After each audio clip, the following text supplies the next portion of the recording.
Godzilla on Egg Island. By Monstrous Multiverse. Season 3 is at an end. The final arc is now, after Psychonic gains some more allies for whatever plot he has in mind. For the actual review team, however, much has changed, but we'll get into that much later. For now, we bring you to a most tumultuous location that serves as the prelude to an epic adventure. The Bermuda Triangle. www.youtube.com/watch?? V equals 1ZHUJF.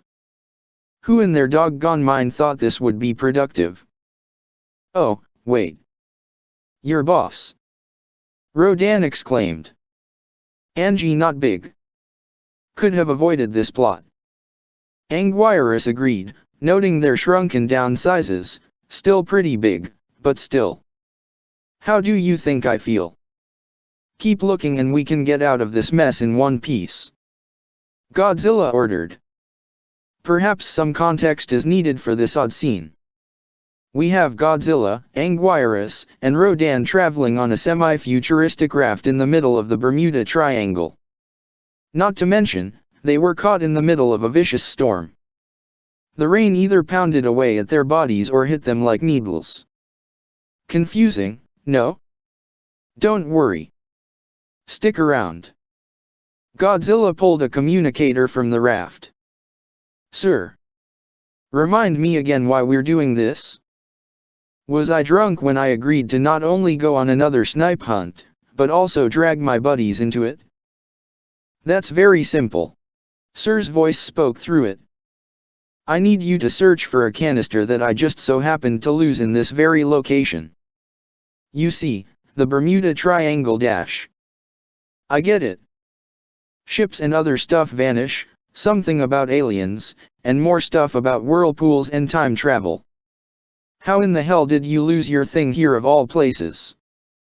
Godzilla continued to roar as he and his buddies struggled to keep the raft steady.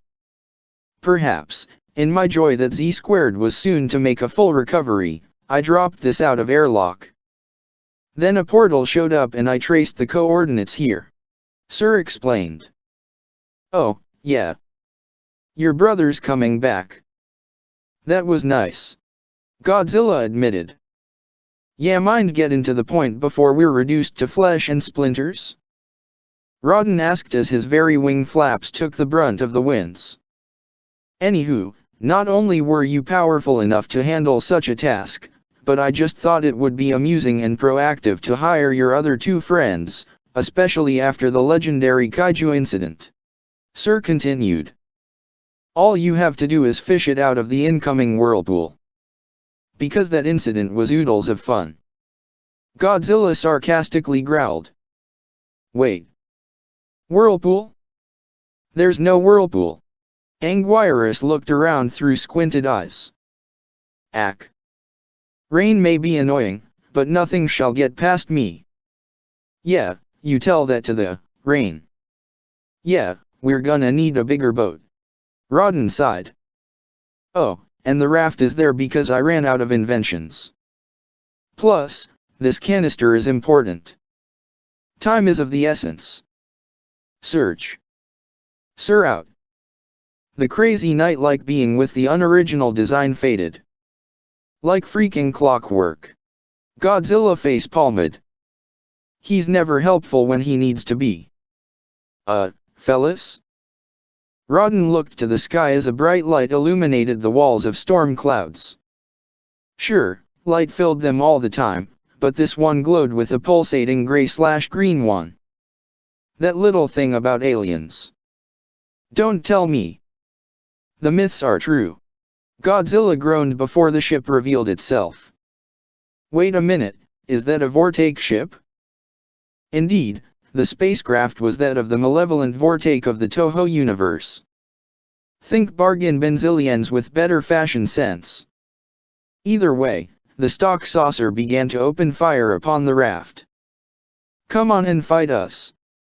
We dare you. Anguirus roared. Can't concentrate. Godzilla tried to aim at least a fireball at the marauding ship, but he couldn't stand still on the rickety raft. Fellas, I think I see our target. Rodden pointed to a canister floating on the edge of a massive whirlpool. This is gonna be one hell of an extraction mission. Who's got the fishing pole?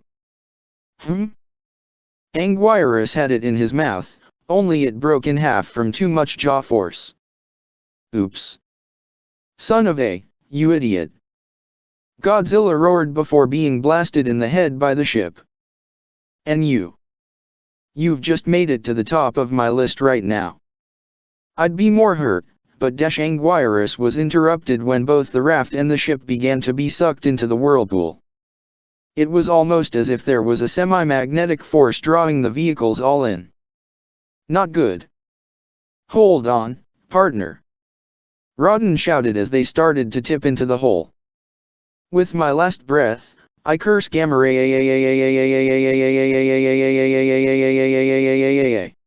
Godzilla roared one last time as they all tumbled into the watery abyss. Just as they all lost consciousness, a purple/green light engulfed them all. They were gone, but where they went, only the previous victims of the Bermuda Triangle can say, and they're dead. Meanwhile on the shores of Egg Island. It was a typical beautiful day at the prehistoric beaches. Assuming you know what universe we're crossing over with this time, let's dive in. The only inhabitant worth noting was a white elasmosaurus sitting upon a rock, looking upon the various seagulls flying around her. Hey. Pero. We're back. A rather cartoonish, actually, you could use that word to describe just about everyone here, Tyrannosaurus Rex called out as he came running up to her location. Long time, no see, eh? Hard. It's been too long, hasn't it? She turned her head to him. Pero. Her tongue stuck out as a tick. Sure has. Things have been getting too quiet for my taste. He admitted. But that's probably a good thing. Hi, and Pero. A small ankylosaurid child riding atop the predator's head called out with a smile. Yeah. It makes sense in context. I can't wait to tell you what Dad taught me last month. I'd love to hear that, Umezu, but there's something I need to get off my chest. She admitted. What's that? Hart asked. Well, you know how I rely upon the seagulls to get news about what's going on outside of the beach. She began. For some reason, they've been whispering strange things about how the egg has left its mountain. Oh, yeah. That was a pretty intense eruption. We keep seeing go across the sky every month. Hart said. Even up there, it looks really cool. Umezu added. I wonder if there's anything inside of it. That's just it. I don't know about it, but I think something big is going to happen.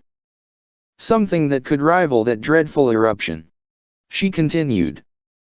But I'm just speaking silly talk. How about we just hang out? Yeah. I agree. Thinking about those kinds of things is kind of a drag. It's not like it's gonna crash back down on the planet, let alone our island. Hart shrugged. I'm going to catch us some lunch. He ran over to where he saw a large fish swim near the shore. Umezu? Pero's head leaned into the tiny ankylosaur's level. That wasn't really what I wanted to get off my chest. Is it a secret? Umezu looked quite curious. Is it bad? Well, it's embarrassing. She sighed before her tongue went out again for simplicity's sake. You know the action when she says Pero. It can't be that bad. Can you tell me? Please? Please? He hopped a bit up and down.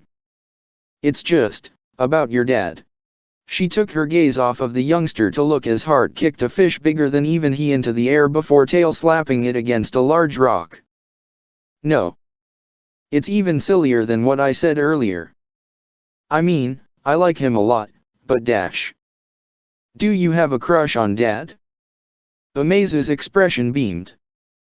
That's so, I've gotta tell him. Please. Not so soon. Paro's head blocked his path as she blushed madly. She then spoke more softly. You know how it is. He's a big jaw. I'm a big swimmer. That's what bothers me. We're probably not even compatible. His home is the land and mine the sea.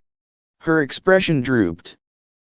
But Dad adopted me, even though he could have eaten me. Surely, he likes you too. Amaza said, still optimistic. I would just be a burden. He has to carry me whenever we go onto land, remember? She added. Maybe it's better if we stayed friends. Amaza looked like he understood, but he still felt a bit down at that. Why don't you look around and see if you can find a nice seashell for your father? I bet he'll like it. His mood went right back up at the thought at exploring the beach. Okay. He said about to searching through the sands in search of anything interesting. All right. Let's eat. Hart dragged his prey towards her sitting rock. He plopped himself against it and began to chow down on his food, giving chunks of it to his friend. I've also got a confession, Pero. You do? Her head curved to meet him, interested. The thought of confessing her somewhat taboo feelings was running through her skull. Do tell. I'm thinking about visiting my family again, but it's gonna be either Baku or my mom's herd that's gonna muck things up. It's been bothering me for some time. But I think, if I get stronger than Baku, I could always give it another shot. He said, clenching a claw. Who knows? Maybe I could help you come on over. You would introduce me to them. But, it's rather far, isn't it? She said, unsure. You would have to carry me all the way to the north. Don't worry. There's plenty of food along the way and it's become rather easy to carry even entire big jaws on my back. At least, when I'm fighting them. He said confidently. Oh, yeah. Some upstarts tried to eat Umezu, but I took care of them. Another thing I like about you. You're so protective of those you love. Honestly, you're something else. She smiled as she took another bite of fish. She noticed her flipper was awfully close to Hart's thigh. Nervously, she moved it a bit closer. Amaza was continuing to look through the sand before he bumped into a large sandy structure. It wasn't much until he saw the large spikes sticking out from it. Not to mention, as he circled around it, a pair of nostrils blew some sand away. He jumped up in surprise at that. Not to mention, it seemed to be moving in groggy motions. Dad. Dad. He ran to his old man, but then something else happened. Hart turned his head to see a pack of Utahraptors run along the beach, clearing looking to dig their claws into whatever they could. Hey. Look. A big swimmer. She looks nice and plump. One raptor exclaimed. Hold on. She's got a big jaw. One that's not eating her too. Another spoke. Who cares? We have numbers on our side. The leader, one with red head feathers, smirked. Hey. You. Mind if we have some lunch? Sorry. This fish is just about finished. Hart said simply as he got up from the rock and marched over to the pack. Amaza joined him, putting on a brave face as he smacked his tail on the ground. Okay. You're pretty weird. First, you're hanging out with a hearty meal. Now, you're joined by this pipsqueak. Honestly. The leader said. We'll leave the kid alone, but just let us eat the big swimmer. Wouldn't let a good meal like that go to waste, right? Oh, I see. All right. Here's what's gonna happen. Hart gave an evil-looking smirk as he cracked his knuckles. However, behind him, something began to rise out of the sand. Only the raptors began to notice. First, I'm gonna kick one of you into the sky. Then, the rest of you are gonna follow suit if you don't pack it. You'll either live or break your everything along the way. UFH. The leader looked increasingly fearful as something began to rise behind the big jaw. It looked like a big jaw, but it was slightly bigger and had wicked dorsal spines on its back. Normal ones were harmless looking, but these ones signified terror on the horizon. Ah, you get it. Here's a little something for you to remember on your way. Hart then let out a mighty roar. Umezu did the same thing. However, the one behind them, a still groggy Godzilla, did so out of instinct.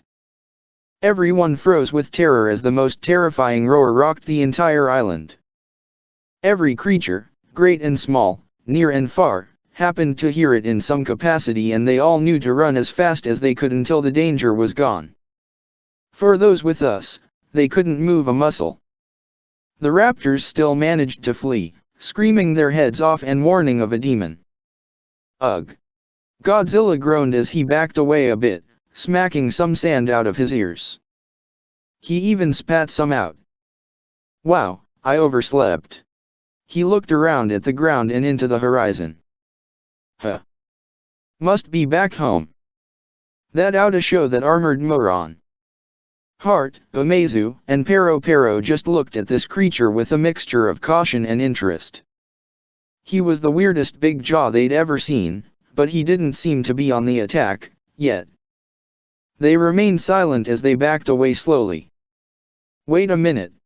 Godzilla's eyes shot open upon looking around a bit more. This isn't Monster Island. I don't hear Ebera complaining, and the last thing I remember is he froze when he felt something sticky on his shoulder. Alas, Pero's curiosity got the better of her and her tongue was now hovering above him. What the? Pero? Gah! What the dollar and that dollar? He grabbed it with his hand. Did I wake up in the more suggestive part of Japan? Hey! Let her go! Hart shouted. Not until, okay, you know what? I'm not even shocked anymore. Godzilla let go of the tongue with a bored expression on his face. Of course, one of Sir's plans ends up sending me to another universe. Why the heck not? He took a deep breath. Hello, you. Mind telling me where I landed this time?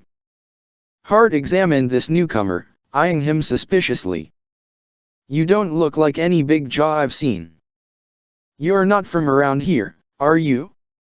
You could say that. Godzilla said. Listen.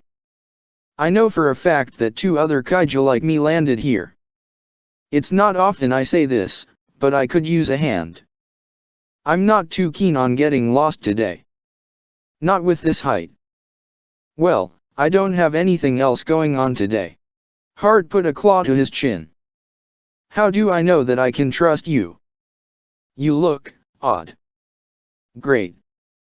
I just got here and I'm already being profiled. Then again, if you knew who I was, you'd be right to treat me with some kind of suspicion. The king of the monsters admitted before looking around some more. What year is it? 2012. Hart sounded confused. You really aren't from around here. Okay. So, I guess I'm clear of any extinction events. The kaiju sighed in relief before noticing Umezu looking at him oddly. Who's the kid? None of your business. Hart narrowed his gaze. Relax. I'm not gonna eat him. Godzilla assured. I've got bigger things to worry about. You don't seem so bad. Umezu said as he suddenly darted over to the kaiju and climbed on top of his head. See? You're not even trying to eat me right now. Yeah, but that's kind of annoying. Godzilla picked him by the tail and handed him back to his adoptive father. There you have it. I'm not gonna try anything. Are you from some other island? You were buried in the sand, yes? Pero asked. No, I'm from another uni. How long was I in there? Godzilla wondered before shaking his head. Questions for later. Anyway, I'll get introductions out of the way. I'm Godzilla. I dunno, but that sounds a bit lofty. Heart said before extending a claw. I'm Heart and this Umezu, my heir. Pfft. Godzilla almost laughed. Really? That's your name? Yes. Heart sounded offended. And you think that's funny? Well, yeah. I'm not gonna lie. Got a brother named Hugs or a sister named Kisses. He continued, smirking in good humor. Quit making fun of Dad. Amaza warned. Wait a second. Dad? Godzilla looked at the duo oddly before giving an understanding look. Adopted, I take it? I know the feeling. You do? Heart sounded interested in that detail. I'll tell you along the way. Still, another thing. Really? That's the name you picked? Godzilla asked, brow raised. I still don't really know what that means. The child admitted. Both Pero and Heart looked rather nervous, but the subject soon changed. So, you want us to help you find your friends? I could always use a guide. Godzilla shrugged. Heck, I might do something for you if this works. Suddenly, some seagulls began to assault his head, attracted by some tiny parasites that came from the sand. Hey! Get off! I hate birds. It's okay. They're harmless. Pero assured, unaware of the typical Godzilla hatred of avians that resembled a certain flying condor. Get away from me. Godzilla fired a beam of thermonuclear breath into the air, dispersing the birds and causing everyone to back away even farther. I hate it when that happens. He turned to the big jaw. What? Did you just create fire out of your mouth? Heart was shocked at this. What are you? First of all, that's not fire. Common misconception. It's thermonuclear breath. Secondly, I'm a Daikaiju. Giant monster. Not really important now. The sooner we find my friends, the quicker I'll be out of your scales. He took the lead. Come on. Let's get this over with. Fine. You're a pretty strange guy, aren't you? Heart admitted before sighing. Maybe I liked it when my life was getting quiet. He turned back to his sea-dwelling friend. Bye, Pero. I'll come and visit you sooner. Good luck, Heart. The Elasmosaurus waved, though even she was unsure of her friend's new acquaintance, if we may. Someday, I might tell him. She whispered to herself. Pero. Look, full disclosure, I'm sorry I have to drag you on this. I'm just desperate to get back to my own universe. Godzilla admitted to his saurian companion. Universe? What are you going on about this time? Heart asked. Let's just say I have the worst boss ever. Godzilla began to tell his story. Meanwhile in a jungle, Anguirus woke up with a snarl as he felt the pain in his legs. Ugh. Angie feel funny. He shook his head and rubbed it with his claw as he started to look around. Never know what it like to actually be somewhat beneath trees. I am so tiny. He huffed with frustration. Anguirus is giant. Not a wee baby kaiju. He suddenly felt a rumbling that shook the ground. What was dash? Just then, a herd of sauropods broke through, barely missing the kaiju by a hair. They seemed pretty panicked as they ran as fast as their bulky bodies could. There was even one that looked blue. Whatever the case, whatever was chasing them was close, but that mattered little to the Russian kaiju. Wait. Anguirus need answers. Where is his comrades? Stap. He soon chased after them by the side. Any answers could be great at this point. Whatever it took to meet up with Rodden and his beloved friend Godzilla. However, what he didn't know was that the sauropods were running away from a threat most fell. The gnashing jaws, the endless hunger, the gluttonous long necks of the South had returned. And this time, they had something close to being a leader. Something savage. Something that could also be called Great Devourer and bring about the end to the ecosystem. Meanwhile, in a nearby mountain ridge. Ugh, that's right, Rodden. Get up.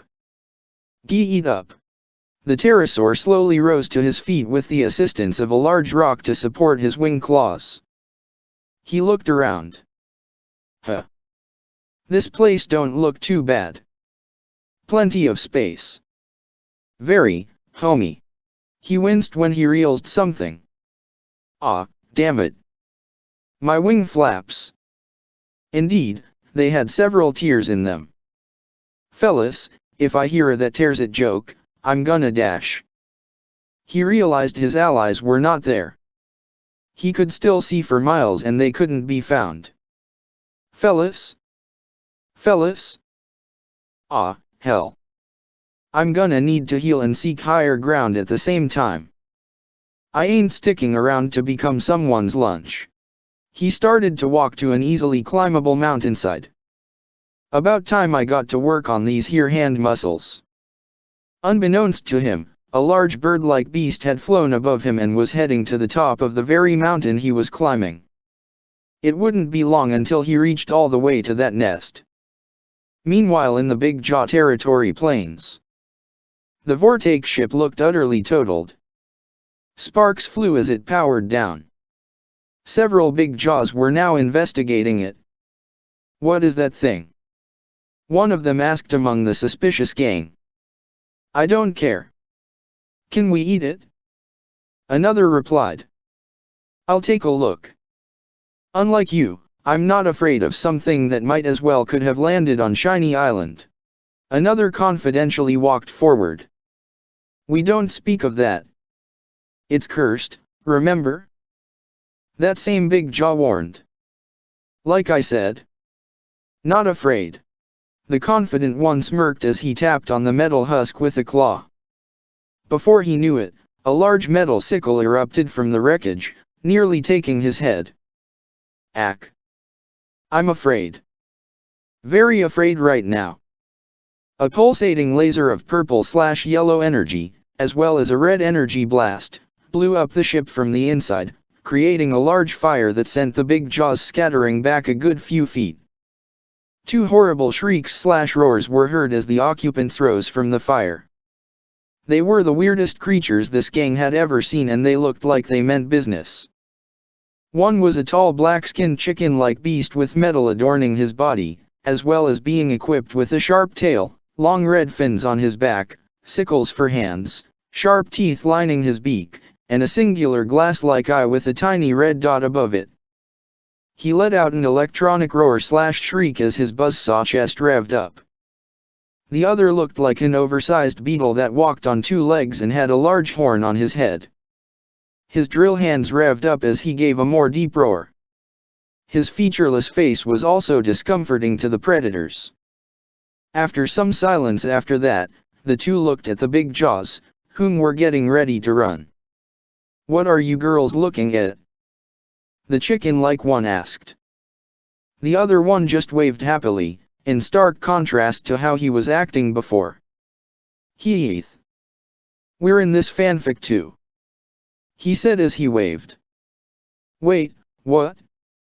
The black-skinned cyborg titled his head at his companion. Gigan and Megalon had come. But for what? Meanwhile, for the final time, at the beach. Already, Pero was missing her friend.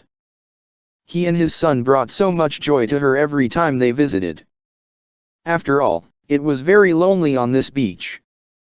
Not many big swimmers stuck around in places like this, and the sea big jaws were humongous brutes. She basked in the sun as her scales warmed and she began to sleep. Heart, yes, hold me in your, no. It would never work. She tossed and turned before something floated up to her and booped her on the nose. She looked at it with curiosity, reading the text. Sir Cinemachus canister number 666. Do not open under any circumstances. She titled her head. Something from Shiny Island, I guess. That wasn't the only surprise. She saw a fish wash up to shore. It was dead and looked horribly mangled and shriveled. It was like it was eaten alive from the inside. Pretty soon, another one like it washed up. Then another. And another. What's going on? She wondered as she dove her head into the water. To her horror, whole schools of fish were reaching the surface, all looking the same. Then, she noticed something else when she looked to the ocean's floor. She had to swim to get there, and she could now bear witness to an even greater terror. Blood-red crab-like monsters that looked like something out of your worst nightmares were forming into the size of hard shells. There must have been, at least, 20 of them before she decided to head back to shore. What were those things? She wondered before a concentrated beam of purple haze/light barely missed her head. One of them had spotted her, its soulless yellow eyes gleaming with hate. She screamed as she paddled herself onto the shore, moving with all her might to escape the horde. Thankfully, the horrible crustaceans were soon distracted with some incoming big jaws of the sea, but they would soon come for her if she wasn't fast enough. Whatever the case, nothing in Egg Island would be the same ever again. What a fiasco. Godzilla, Anguirus, and Rodden have found themselves trapped in another universe thanks to the whirlpool of the Bermuda Triangle. This world is one in which dinosaurs survived all the way up to 2012, especially the residents of Egg Island. Godzilla has joined a very interesting big jaw named Heart and his adopted hard-shell son, Umezu. He seeks to find his allies, but they'll all realize that they're not the only uninvited guests around here. Back at the plains, the Big Jaw gang had long since ran away, not willing to put up with prey that could bite back. Gigan looked around and stamped his tail down. Of all the stupid, we crashed the ship. I told Vorticia that shrinking us down to pilot this useless thing was a bad idea. Now, we're only big, not giant. Yeah, what a dump. His dullard companion, Megalon, agreed. Then again, it's always fun hanging out with you, best buddy. Ugh. Let's make this quick. This place is filled with backwater creatures. Shouldn't be a problem. Gigan's eye turned green for a moment as he scanned all he could. Nothing but a bunch of prehistoric relics. Although, is that Rodden? I'm picking up his energy signature. I have an idea. Let's split up and look for clues. First one to get anything good wins.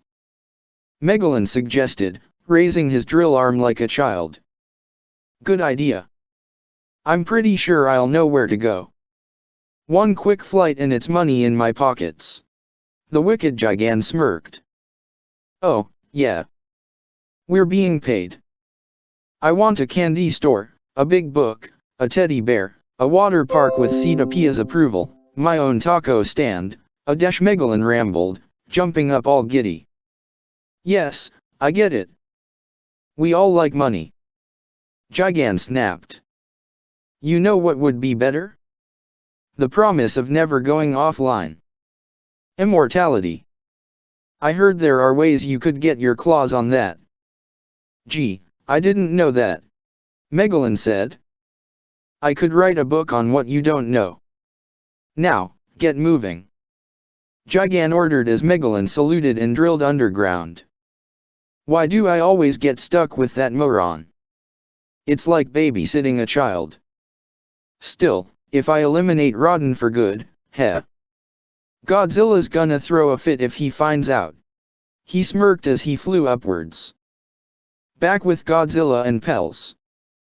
You literally killed Destiny? You sure you're not a demon? Hart asked Godzilla as they and Umezu made their way through the thick jungle part of the island. Nah. Just the son of an over-radiated dinosaur. Godzilla shrugged. You know, about the whole adoptive son thing. I've got one of my own. This time, it's of my own species. Lucky you. Hart sighed. Dad sometimes worries that he might have to eat me, but he's been doing good eating other meat.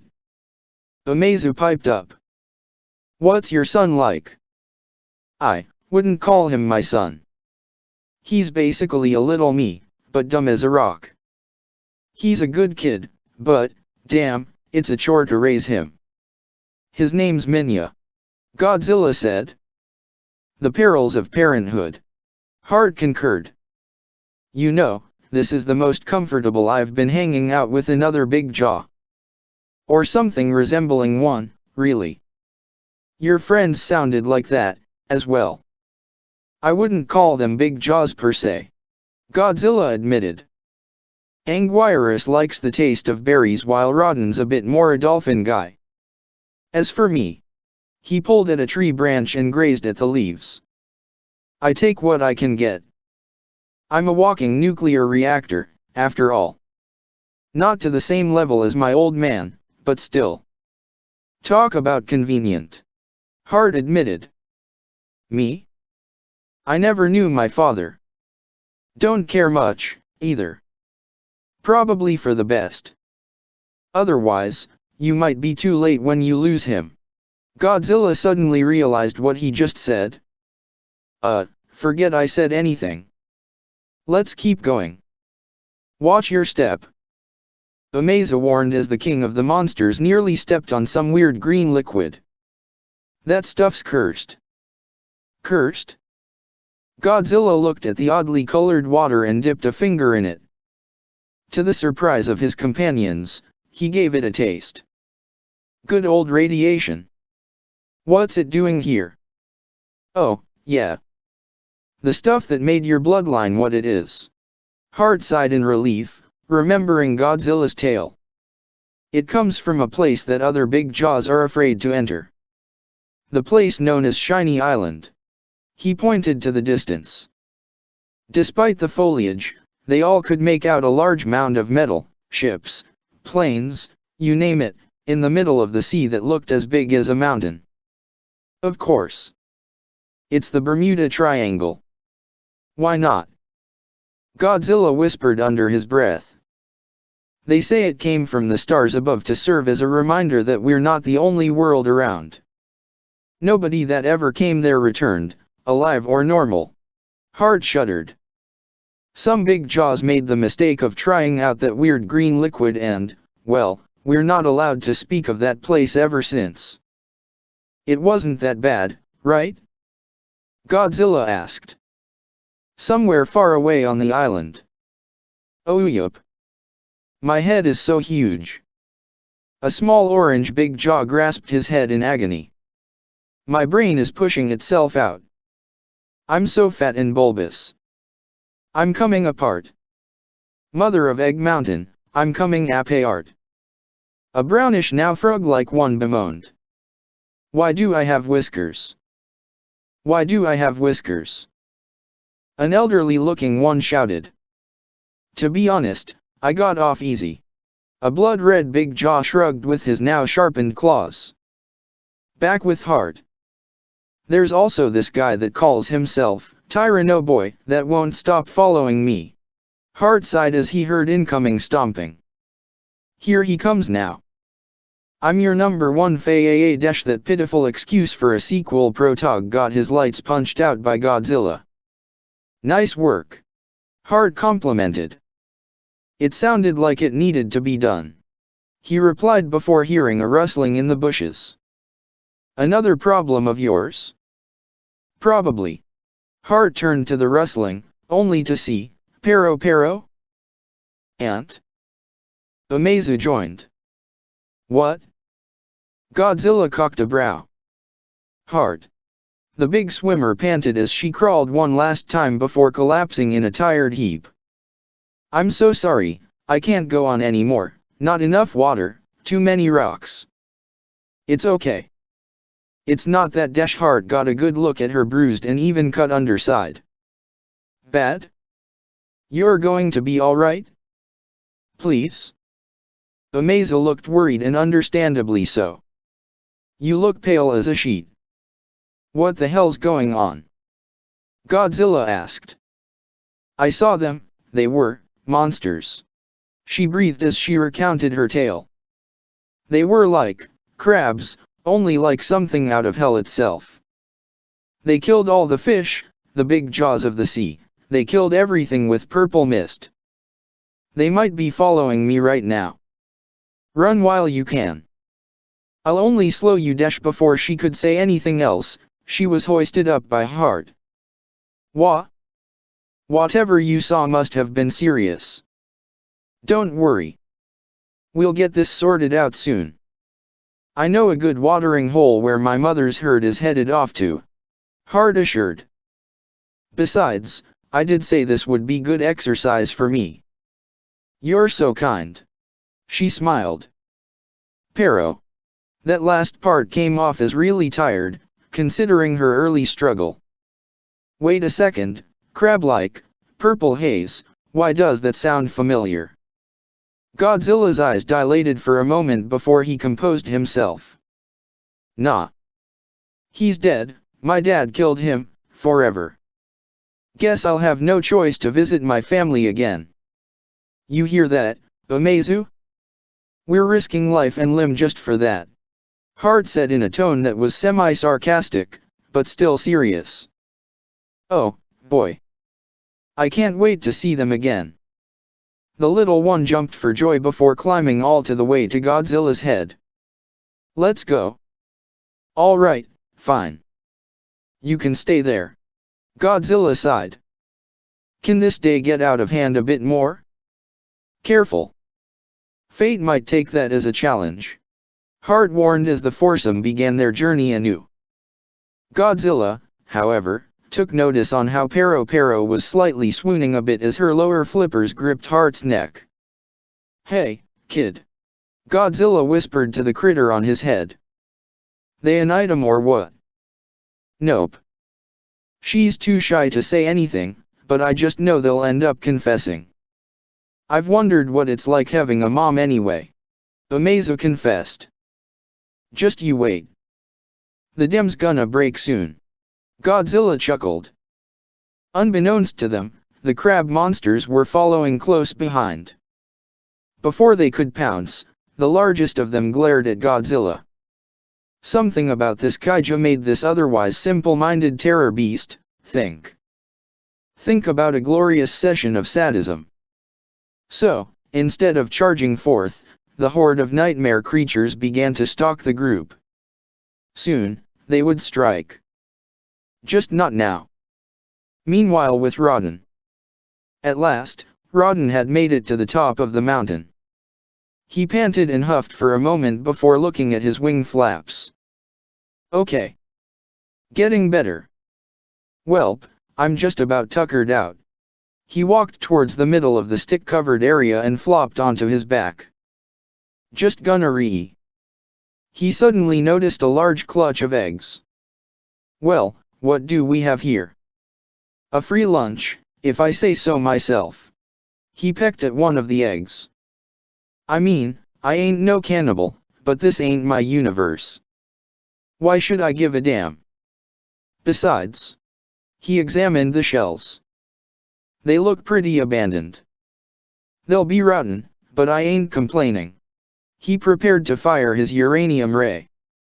Scrambled eggs is back on the menu.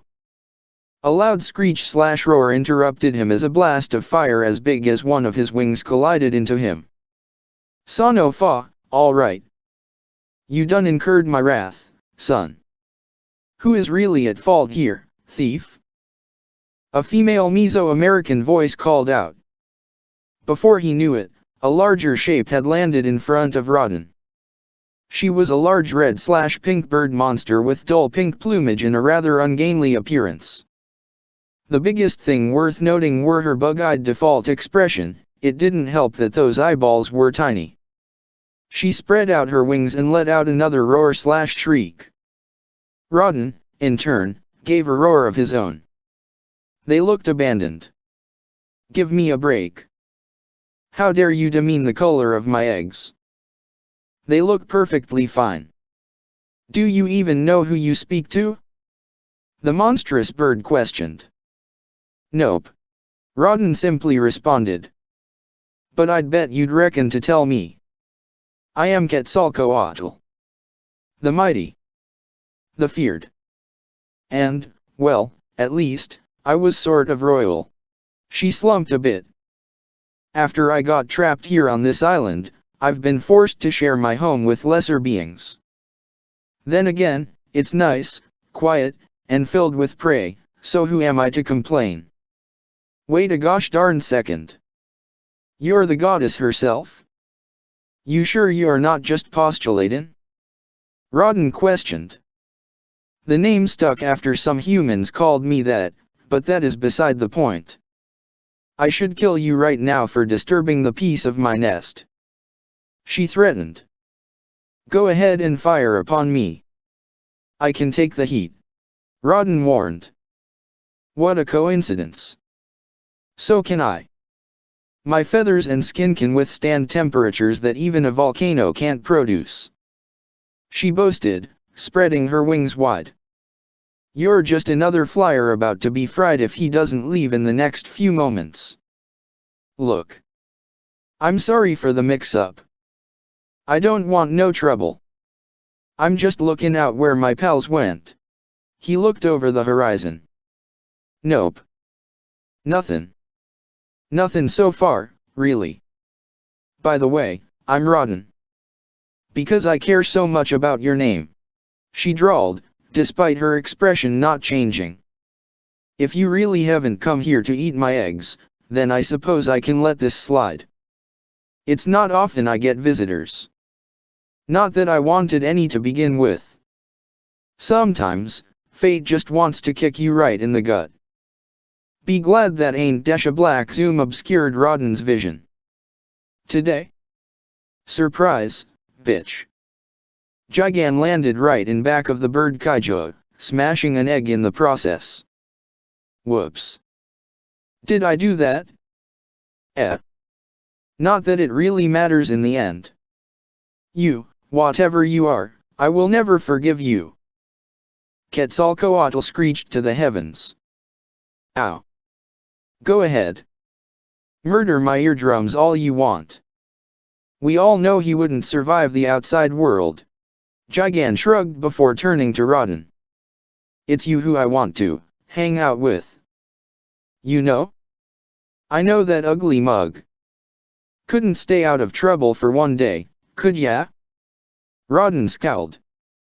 "You've got to be one whole other level of moron if you think you're getting out of this unscathed. In fact, you won't be leaving alive." Quetzalcoatl seethed as her fire ray began to charge up. "I'd like to see you two bird brains try. Once this is over, I'm getting back to my mission. I just so happen to have time to kill." Gigan smirked before brandishing his sickles. www.youtube.com/watch?? V equals MSFPYZ. The cyborg began by teleporting behind Rawdon and slashing, but the kaiju ducked and did a small bicycli kick against his foe's chest. Before the evil one knew it, Quetzalcoatl fired the heat beam at his side and sent him right into another mountain, destroying it. "Burn in hell!" she glared. "Incoming!" Rawdon warned as Gigan came in, flying at such a pace that the buzzsaw wound she suffered came quickly. She screeched in pain as blood sprayed from her back, but she remained fierce. "Try and catch me!" Gigan teased as he fired his eye laser upon the ground, hitting Rawdon in the chest and barely missing the other eggs. "Consider it done." The hideous bird monster took the skies, chasing after her vicious foe. She found out, though, that she couldn't keep up with the cyborg, who just kept dive-bombing her with the promise of many more cuts. "Hold still. Fat chance, lady." Looks like I'll be adding another to my body count. Gigan laughed as he fired a cluster of lasers. They all hit their mark, but she was unaffected. What? Thank you, heat-resistant body, she said to herself before whacking him down to the nest with her tail. My turn. Rodden saw that his wing wounds had mostly healed, so he took to the skies as Gigan recovered.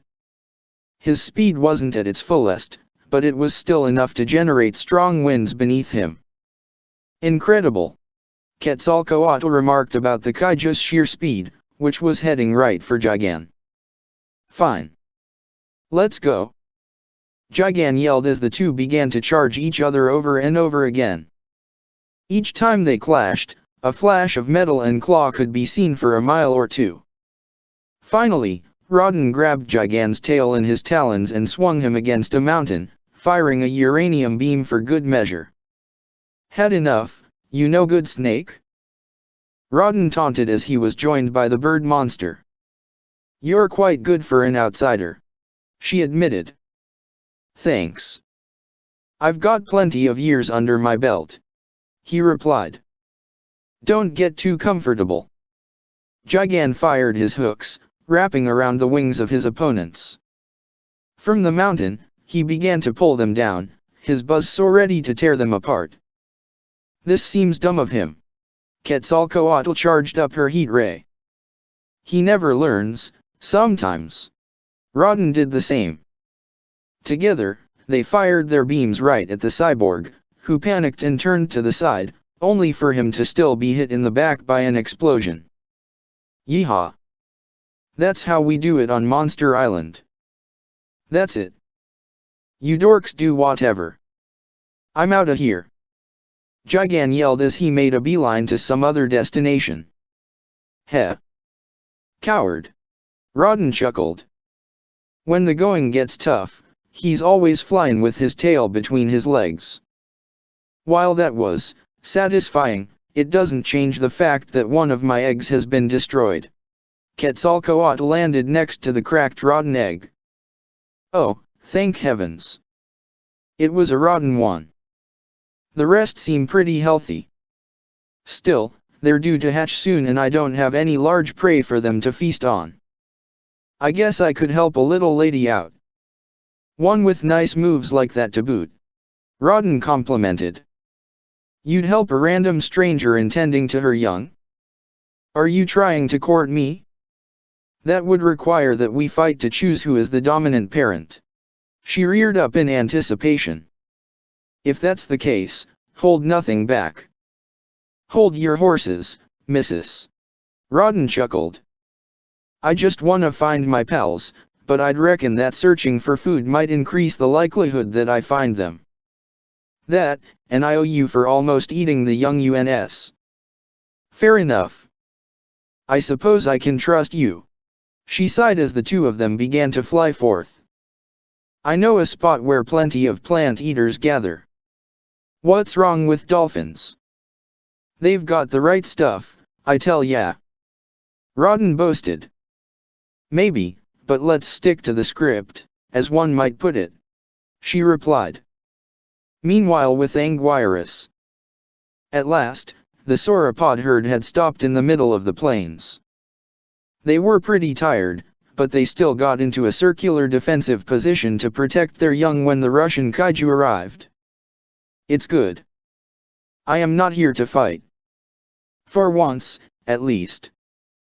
You have body of a hard shell, but the teeth of a big jaw. The elder exclaimed. You're about as trustworthy as the gluttonous long necks that torment us now.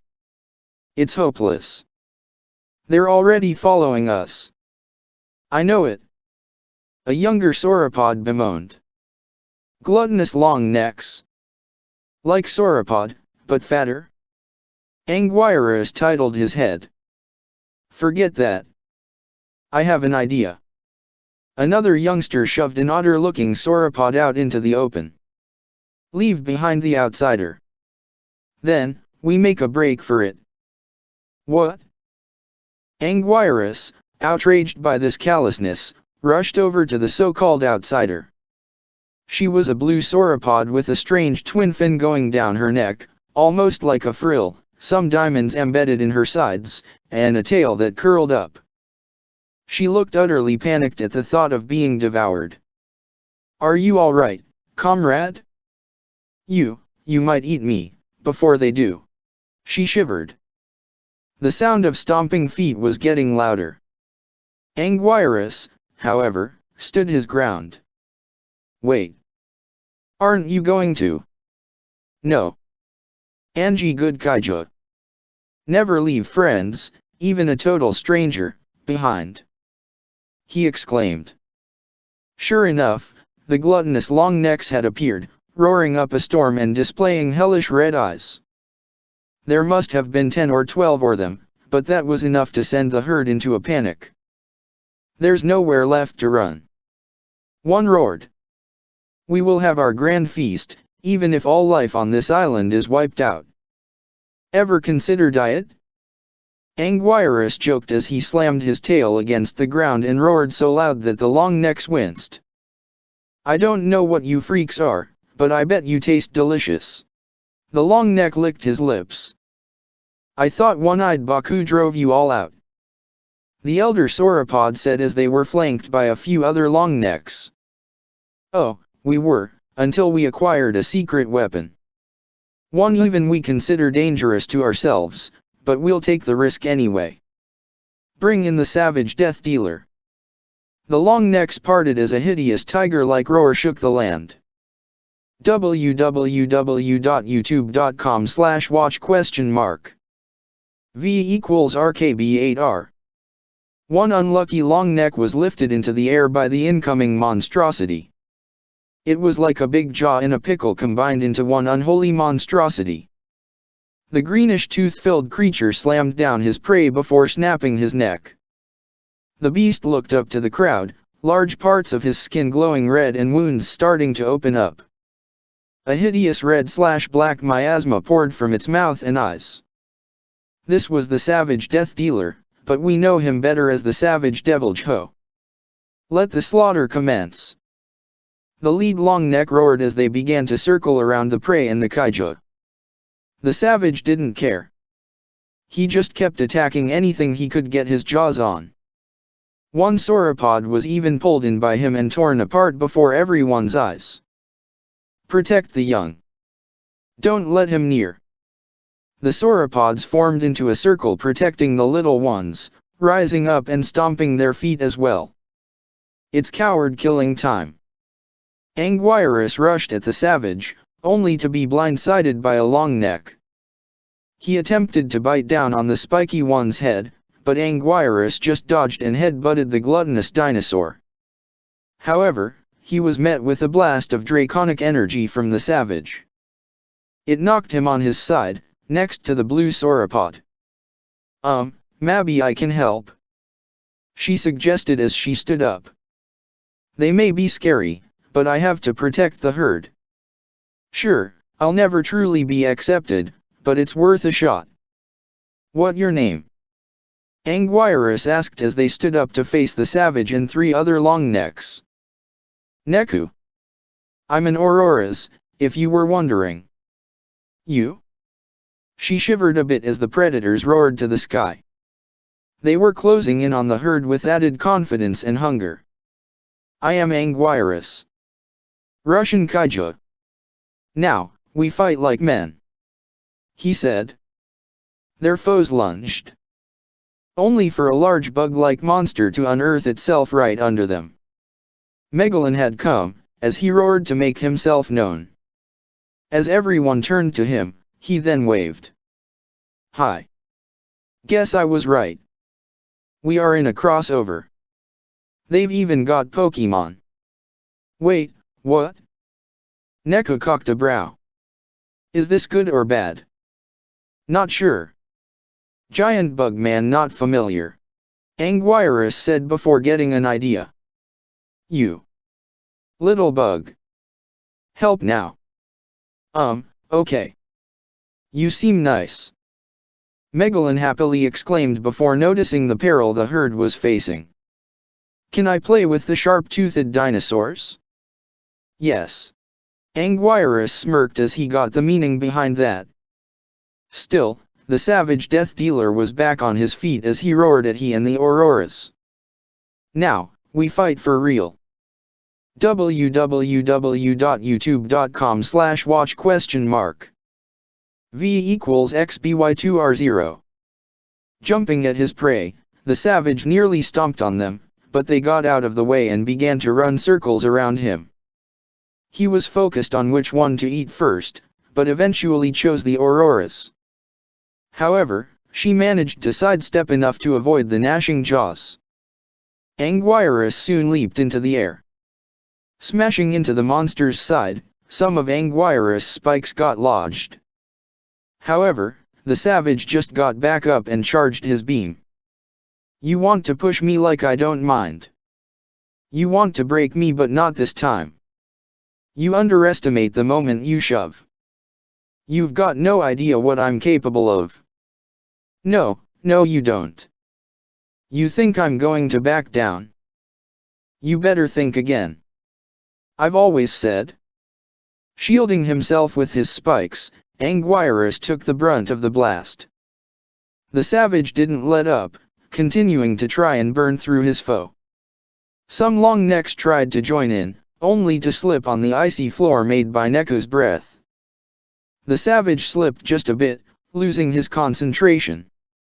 Before he knew it, he was hit in the face by one of Anguirus' sonic roars, disorientating him long enough to Anguirus to curl up into a ball, roll towards him, uncurl, and whack him in the face with his tail. The bigger they are, the harder they fall. You're going to suffer. Hit me, I'll hit back harder. The bigger you are, the harder you fall. It's your darkest hour. Hit me, I hit you harder. When my back's against the wall, I strike back. I strike back. I strike back. When my back's against the wall, I strike back. I strike back.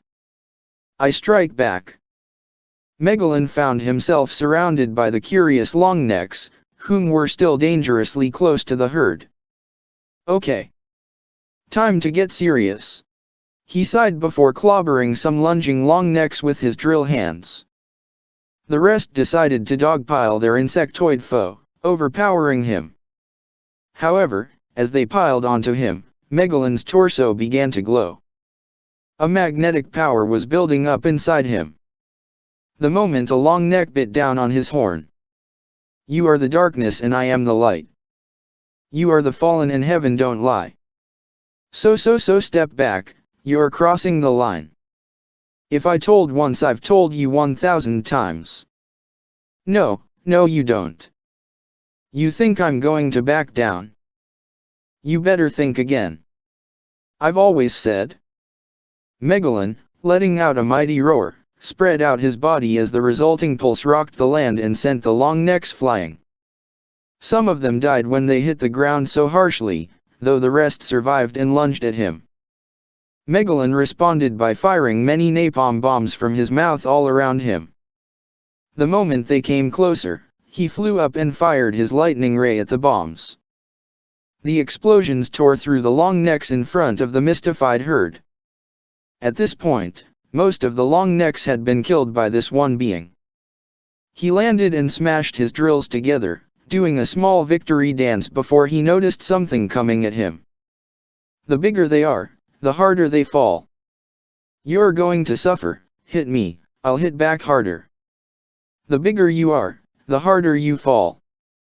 It's your darkest hour. Hit me, I hit you harder. When my back's against the wall, I strike back. I strike back. I strike back. When my back's against the wall, I strike back. I strike back. I strike back. The instrumentals raged a bit as both Anguirus and Neku crashed into him thanks to the savage, who was being joined by many more longnecks. The creature roared as it lunged first. As the lyrics came back, the headbutt of the Devil's Hoe was interrupted by Anguirus' head. He dug his claws into the ground as he protected his teammates. Much to the Vicious One's surprise, he pushed back successfully, even as the remaining long necks surrounded them. "We fight together, give everything you've got," Anguirus yelled as the predators lunged. "The bigger they are, the harder they fall, the bigger they are, the harder they fall. You've got my back, against the wall. You've got my back, you're going to fail." Megalon used his drill arms and lighting beam. Anguirus kept using a street fighting style to clobber and crush as many skulls as he could. Neku, aside from kicking several long necks in the teeth, used her ice breath to slow down the raging savage. They all had their backs to each other, yet they would not let up. As the long necks lay dead before them, the savage death dealer fired one last burst of draconic energy, which Anguirus shielded from the others with his back. However, it was taking its toll on him, as he struggled. "I have an idea," Neku proposed to Megalon as they were pushed by the Kaiju's body. "The bigger they are, the harder they fall. You're going to suffer, hit me, I'll hit back harder. The bigger you are, the harder you fall. It's your darkest hour, hit me, I hit you harder. When my back's against the bigger they are, I strike back. I strike back. I strike back. The harder they fail, I strike back. I strike back. I strike back." Megalon charged up his horn while Neku charged up a powerful ice blast from her mouth. Just when Anguirus was going to lose grip against the ground, he curled up into a ball right when the two beams collided in front of him. The force of it was enough to overpower the draconic energy, sending him flying into the savage death dealer's mouth as a ball of energy. Before the vile fiend knew it, his head was blown to nothing by the sheer force and power. Anguirus uncurled, collected himself, and let out a victorious roar. "The bigger you are, the harder you fail. When my back's against the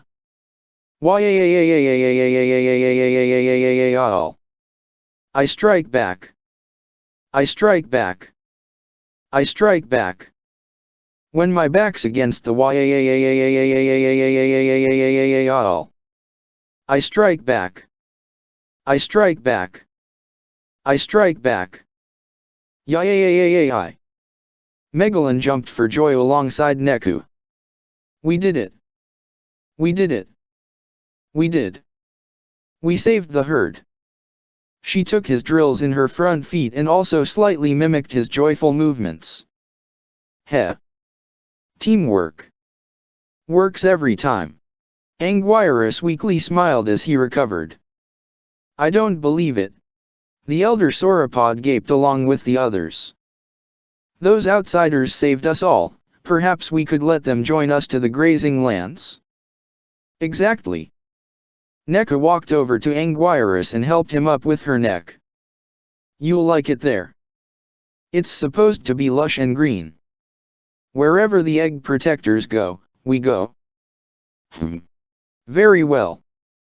Godzilla and Rodden can take care of themselves for the moment. Maybe Angie find them there. Onward." Anguirus shook off some dust and began to follow the herd. "Let's sing a song." Megalon followed as well, only he kept leaping forward instead of walking. "Everyone. How about this one?" Anguirus cleared his throat, causing all to lean in and listen as they made their way. "Miska, framd und geheimnisvoll, term aus rotem gold, called we das Eis." Meanwhile in the planet's orbit, the paths you just saw would soon converge, but something more sinister was happening in space itself. The egg that had been sent from Egg Mountain during the eruption a few years ago was still orbiting the planet, as Hard had witnessed many times before. However, it was now closer than ever. As it began to inch closer and closer to the point where it might have started to go at escape velocity towards the planet, a crack formed. From it, an evil yellow light glowed bright, along with the sound of TV static. Godzilla, Anguirus, and Rodan are on a collision course with each other. The king of monsters continues to travel with Heart and Umezu, as well as Pero when she comes warning of terrible crab monsters. The fastest kaiju of the skies has fought off Gigan alongside the monstrous bird monster that calls herself Quetzalcoatl. The loyal Spikeback has teamed up with Megalon, a Pokemon, and a sauropod herd. Soon, they shall all meet as a horror unlike any other awaits. At long last, Godzilla's group was in the bushes near a vast feeding spot for most herbivores. It was nothing short of hospitable. There was grass everywhere, a sizable lake, and plenty of spots for nesting. The egg protectors, Heart's adoptive family included, were especially plentiful here. "So, this is the place?" Godzilla asked. "Yep. Pretty much. No wonder they all look so happy. It's a plant-eater paradise," Heart remarked. "Which group is your family, exactly?" "They all look the same to me," Pero asked, looking around. "I mean, I don't want to offend anyone." "Nah, I'm with you," Godzilla agreed. "Still, so far, I haven't seen my buddies anywhere. It's not like they landed in other universes. If they did, I'd be kinda furious. Like, so furious that I might lose control and raze this entire island to the ground." "Don't even go there," Heart reminded. "Still, give me a sec. They have to be around. 3 kids, my adult brother, a female with some sag in her eyes." The big swimmer he was carrying assisted him in looking for them. "Hey, Godzilla. Dad. And Pero.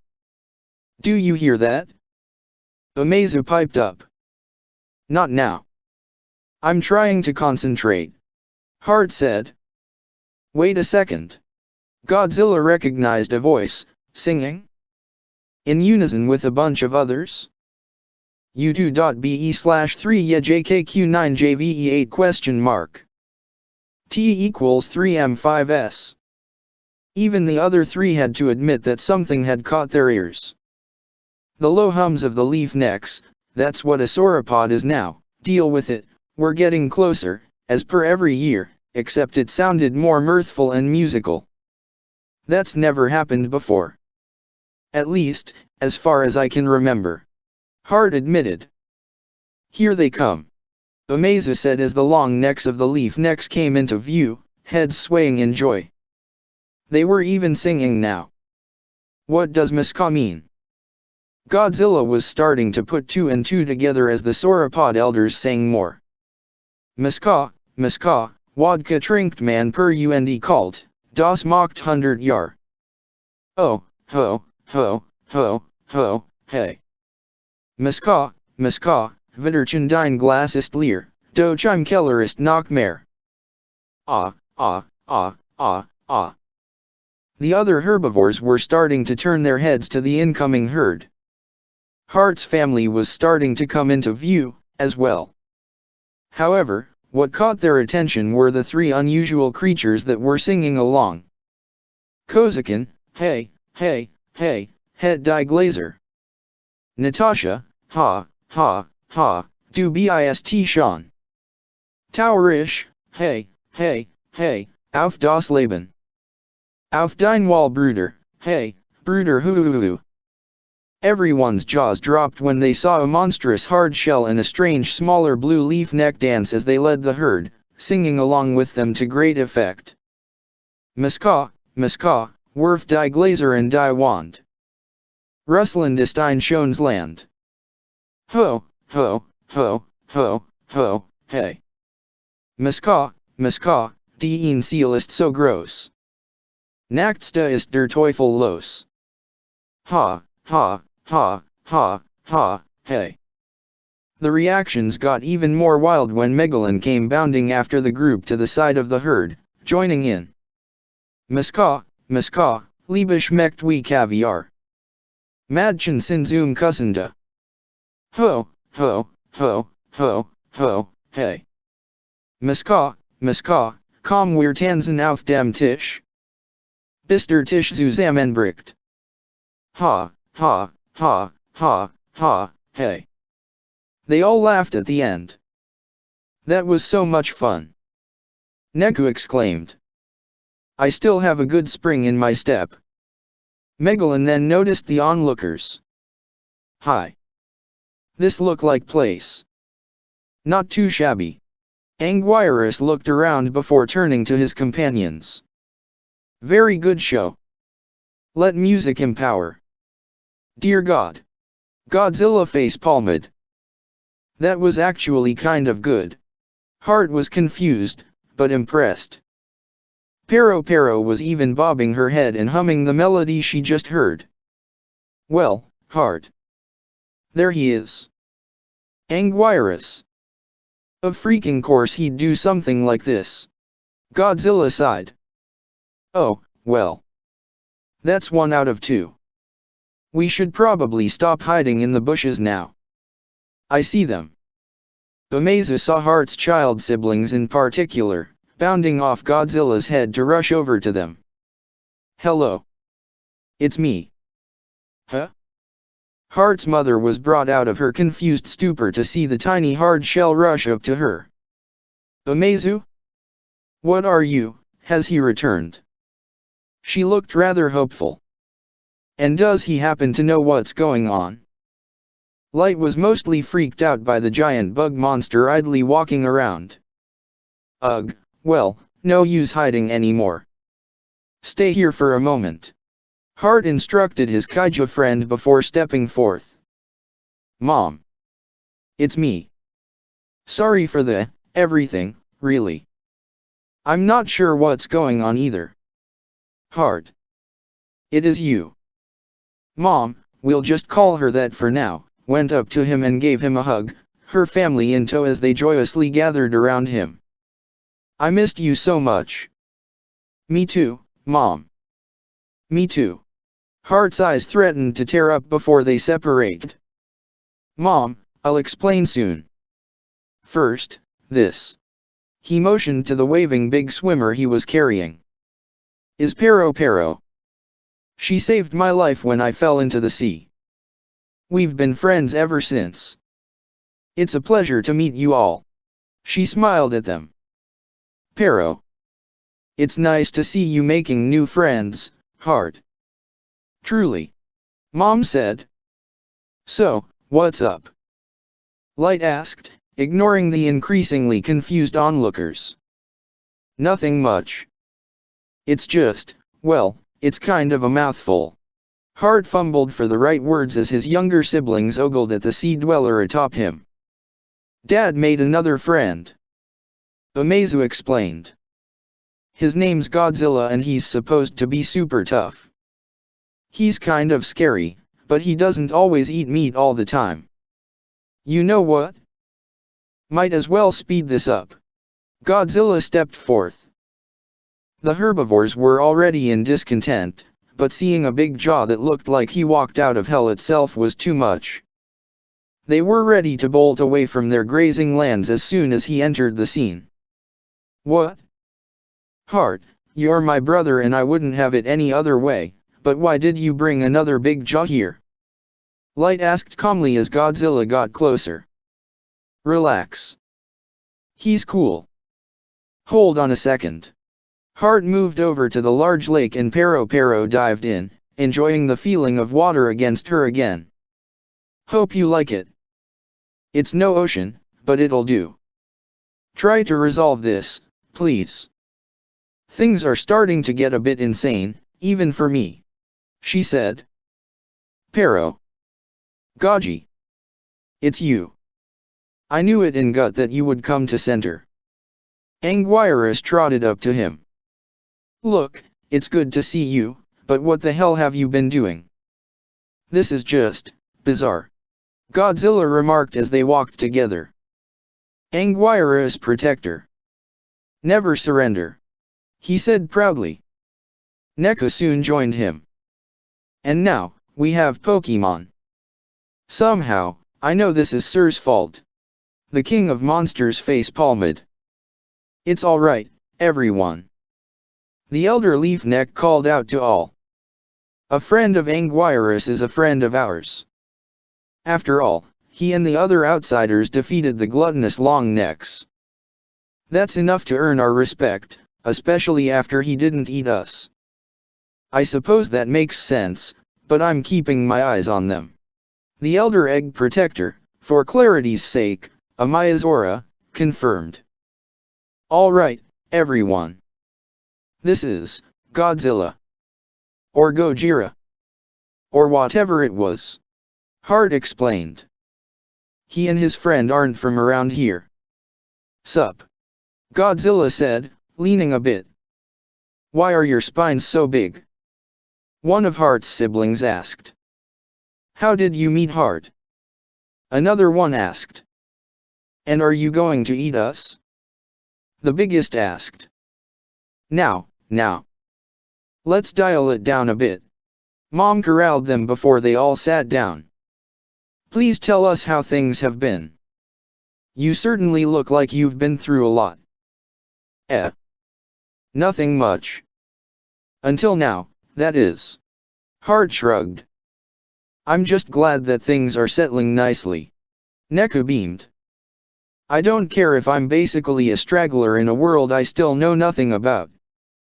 I'm happy either way. Anguirus agreed before his head turned to Amazu. You like Angie, only small. You eat good and you grow up good, yes? I've never seen another hard shell, really. Will I get spikes like yours? Amazu was mystified by the sight of the Russian kaiju. No. He said before standing up to flex. Angie is one of kind. Strongest kaiju of Mother Russia. But we are related still, in body and potential for absolute strength. Never lose sight of that.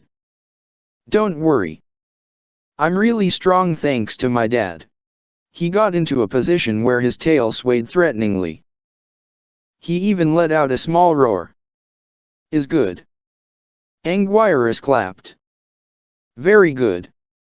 Meanwhile, Megalon was trying to make friends with the other herbivores, but, unlike the leaf necks, he was making no success. Please? I'm not that scary. Something caught his eye. The unmistakable form of Godzilla. It's him. Guys.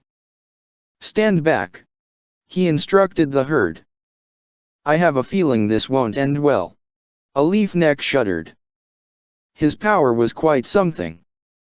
Is it going to get unleashed again? www.youtube.com/watch?? V equals EPBADH. You bet, random citizen. At that moment, Megalon lunged forth, his drills rotating, right into the sitting Godzilla. In the confusion, he raised his drills to crush his foe's head, but he got out of the way just in time to grab him by the horn and throw him to the side. And now, this guy. Godzilla roared. What the? Is that a giant insect? Hart and the others turned to the new foe. You. I won't ever forgive you for what you did to Cetopia. Megalon clashes his drills together several times before whirring them and letting out his roar. Wait. But you Angie's comrade. Goji no threat. Anguirus shook his head. Sorry, but Godzilla's got to go for making me go through humiliation those years ago. Megalon protested. For the glory of Cetopia. And just when things were looking up. Neko sighed. Don't worry, guys. He's harmless. Godzilla assured everyone else. This will be over before it even begins. Everyone. Stand back. Mom instructed, though Hart remained close to the upcoming battle, ready to defend those he loved. But before the fight could begin, two reddish blurs streaked across the sky, destroying a few trees with their wind. What was dashlight was interrupted when Rodden himself grabbed Mom with his talons and attempted to drag her away. "Mother! Meat's back on the menu, Q!" Rodden exclaimed. "Damn, we've got ourselves a heavy one. Allow me to assist." Quetzalcoatl landed as well, terrifying the herbivores as she let out a roar. Hi?" Megalon was confused, but he was still blasted with some atomic breath. "Let her go." Hart leaped into the air and managed to kick Rodden in the back so hard that he lost his grip and found himself eating dirt. "Are you all right?" "I'm fine, it's no longer becoming safe here, though," Mom remarked as she winced at her back wounds. "Don't worry. We've got this." Amazu charged at Quetzalcoatl and jumped up, smacking her in the beak. "You dare? I shall teach you the folly of your ignorance." She was about to fire a beam, but Neku's ice beam hit her dead on, freezing her on the spot. Problem solved. The Auroras nodded after that.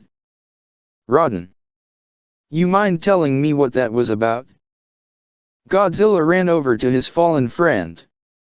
"What the? Goji? Well, I'll be damned. You're here too. An Anguirus. My lucky day." Rodden shook himself. "You mind telling me who's the wiseacre who interrupted our meal?" "That would be me." Hart looked ready to kill the pterosaur. "You have 5 seconds to leave or dash." "Hold it. They're sentient?" Rodden looked at the terrified egg protector. "My apologies. Q, I told ya we should have gone for dolphin. That's what we get." Quetzalcoatl broke from her icy prison, shivering a bit. "Now, you tell me? Anything else that could go wrong?" Hart muttered before a beam of red light streaked next to the flyers. "Ha! Now, you're in trouble." Megalon flew over to a patch of grass, where Gigan flew into land as well. "Where there's smoke, there's fire," Godzilla growled. "You're the dumbass who got us into this whole mess. Sure wish I could take the credit, but we're struck as much as you are. Doesn't mean we can't have some fun." Gigan threatened with a smile before looking around. "Let's give these primitives a show, Megalon? They're my friends. I can't wait to show them that I can defeat the mighty Godzilla." Megalon jumped up for joy before putting on a game face. "Grr. How many more monsters are gonna show up?" Hart was incredulous at this point. "Do not worry. This might be limit." Anguirus and Neku joined the two in squaring off against the aliens. "Who needs food? This is my chance for revenge." Quetzalcoatl and Rodden joined as well. "Just like old times, Godzilla?"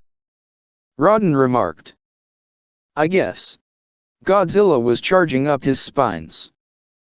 The herbivores gathered around the lake, eager to see this all end. "Shouldn't we be running away?" the elder egg protector asked everyone else. "Nah. This is starting to get good," Pero said.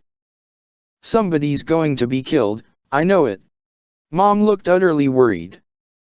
"God get Hart." Her children cheered.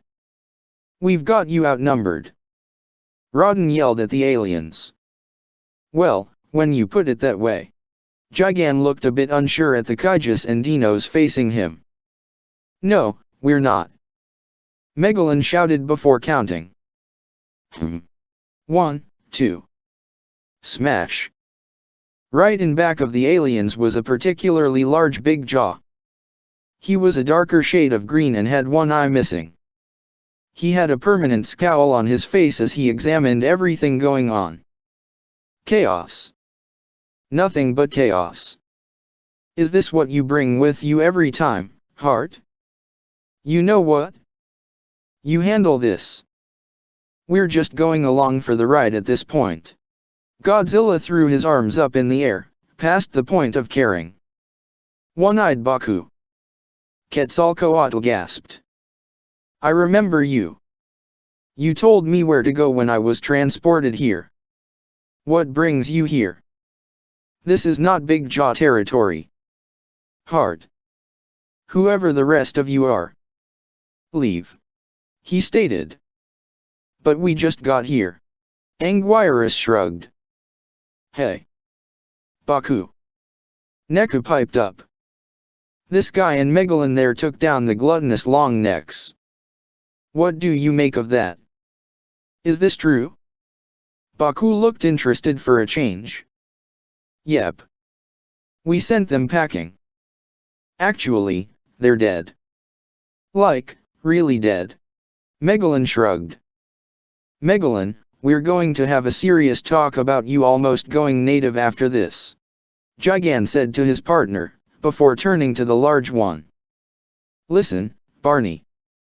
You'd better get out of here or it's gonna get ugly. I fear no creature. Great or small. Baku narrowed his eye before noticing Godzilla. You. I don't know who you are, but I can sense great power in you. I get that a lot. The king of monsters admitted. You mind helping us take care of these guys? Then, we could use a hand getting back to our world.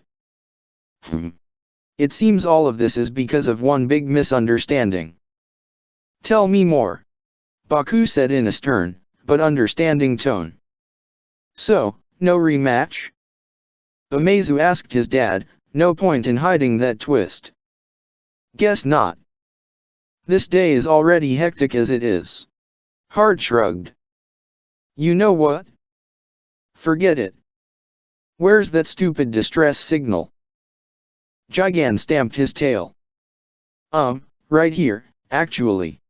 Megalon scanned the area. Do we get a prize now? Suddenly, a small crab-like creature scuttled under the two aliens before looking up and letting out a cute screech. However, the sound of scuttling feet started to get louder and louder until a stream of purple haze beams passed by the group and struck several herbivores. Before they knew it, they were being devoured from the inside by the beams until they were lifeless husks. Oh, no. It's them. Pero panicked. What now? Both Godzilla and Heart shouted in anger. However, everyone's attention was now on the hordes of monstrous crab creatures that were invading the whole place. Just when things couldn't get any worse. Rodden muttered. Very bad. Anguirus avoided an incoming blast. They look familiar. Godzilla shuddered as a terrible thought came to his head. He shrugged it off and blasted several of them in the face. Everyone. Run for your lives. Light shouted, trying to get everyone organized. However, they were just flanked by more abominations. Enough. Raise hell, everyone. Quetzalcoatl flew up to the sky and began to carpet bomb the monsters with her beam, despite several of her feathers being blasted off by the fiends. Baku wasted no time in joining in the fight, running across the battlefield and stomping as many of those horrible things as he could. Heart and Umezu even found themselves joining him as they took care of the hordes. I see you haven't lost your edge. Baku admitted. Yeah, that's all good. What are these things? Heart roared as he kicked one in the teeth before it could fire a beam. Does not matter. It's coward killing time again.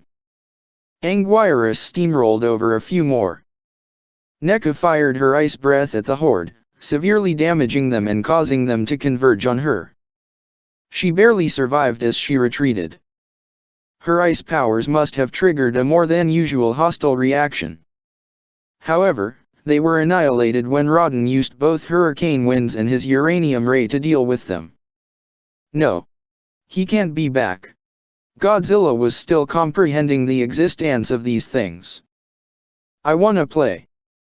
I wanna play. Megalon hopped for joy. Megalon, we're not playing.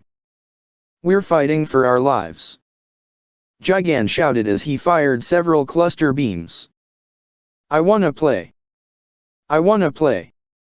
His partner sounded more whiny this time. Okay, fine. Gigan sighed as they both started to go to town on the horde.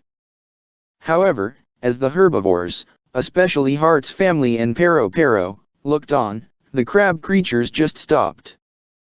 They all were looking at Godzilla now and, despite a few of our heroes taking advantage of their stupor, they started to let out sounds identical to laughing. It was such a horrible noise in unison that everyone stopped what they were doing as they comprehended this action. Are we winning? Neku asked.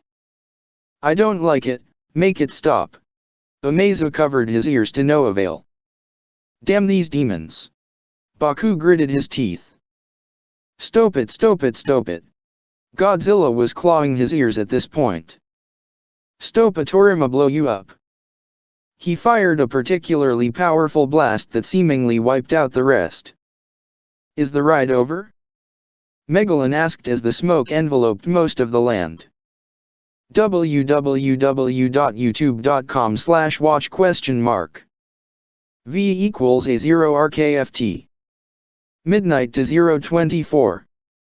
Just then, the creatures began to jump right into the center of the smoke. They were starting to form a large pile on each other, as they now only softly let out sinister chitters. Yellow lightning started to radiate off of the growing pile, which was starting to rival Baku himself. Everyone watched in amazement and mild horror as it grew. 025 to 048. I don't know what's happening, but it can't be anything good. Pero shuddered. Prepare for the worst, folks. Rodden got into a battle stance. Whatever is going to emerge, we outnumber it. It'll stand no chance. Hart proclaimed. Hooray for numbers. Umezu jumped up for joy. No. This looks hauntingly familiar. Godzilla continued to shake like a leaf. Everybody fire at the pile. 048 to 112. Everyone with a beam attack wasted no time in firing upon the growing pile. Now, it was glowing white hot from all the abuse it was suffering.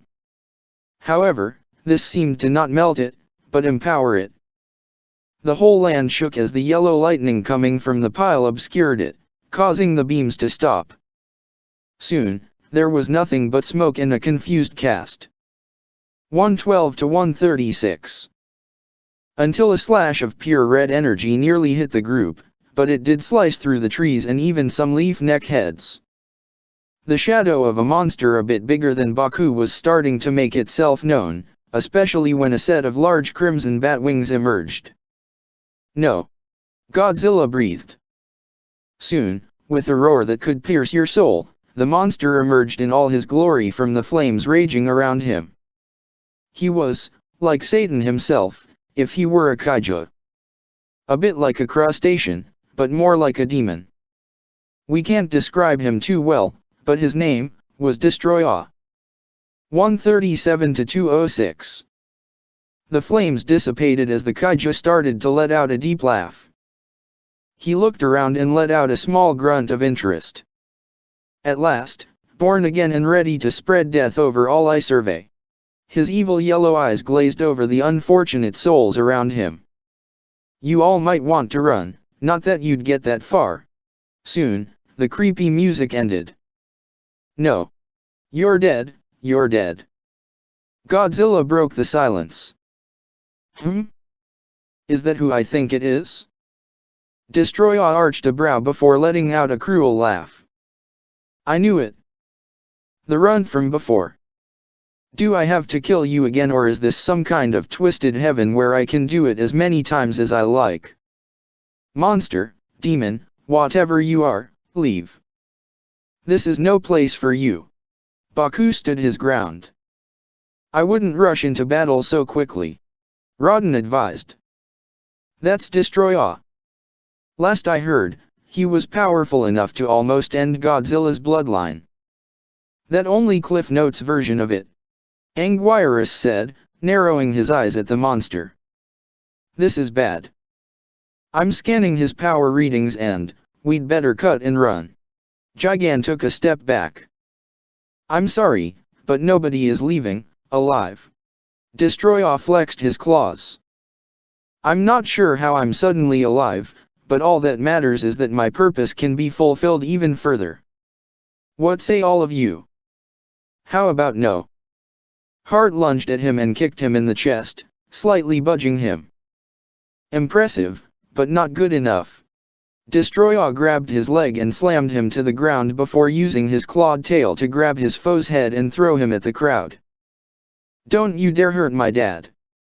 Amazo leapt into battle as well, only to be sucked in by a small purple ball of micro-oxygen that the evil one spat out, before it exploded and sent him straight into the dirt. Amazo! Hart shouted. He found himself joined by his family, who tried to help him and the injured hard shell up. He'll kill us all. Godzilla sank to his knees. We're doomed. That's it. What are we standing around for? Attack! Quetzalcoatl shouted. This is intense. Megalon prepared for the incoming battle as Destroyer flexed his wings and laughed evilly. So intense, I expect a large egg-like thing to suddenly start dropping on us. Whatever. Let's just, what gave you that idea? Gigan asked. That? Neko lifted her head up. The skies were looking redder than usual and something was starting to make itself known in the sky. Everyone had noticed at this point and the panic meter had just gone up way past 11. The seagulls spoke the truth. Why do they always have to be right? Pero exclaimed. Indeed, Egg Mountain, with many cracks all over it, was heading straight for their location in atmospheric re-entry. Catch you later, Destroyer. But we've gotta go. Hart grabbed Amazo, rushed over to Pero to carry her, and prepared to lead everyone out. Just for that, let's see if I can make all of you meet your ends, on this very doomsday. Destroyer gave a wicked grin, even as the egg started to get closer. www.youtube.com/watch?? V equals 3 Nape. He charged at Hart, only to be blocked by tail slaps from Anguirus and Neku. Rodden and Quetzalcoatl fired their beams, as well, but that only served to anger the evil one. He fired his micro-oxygen ray, but they managed to dodge. What they weren't prepared for was a sudden bolt of lightning from the egg to strike them down. Convenient. Destroyer huffed. However, he found himself grabbed by the tail by Baku's jaws.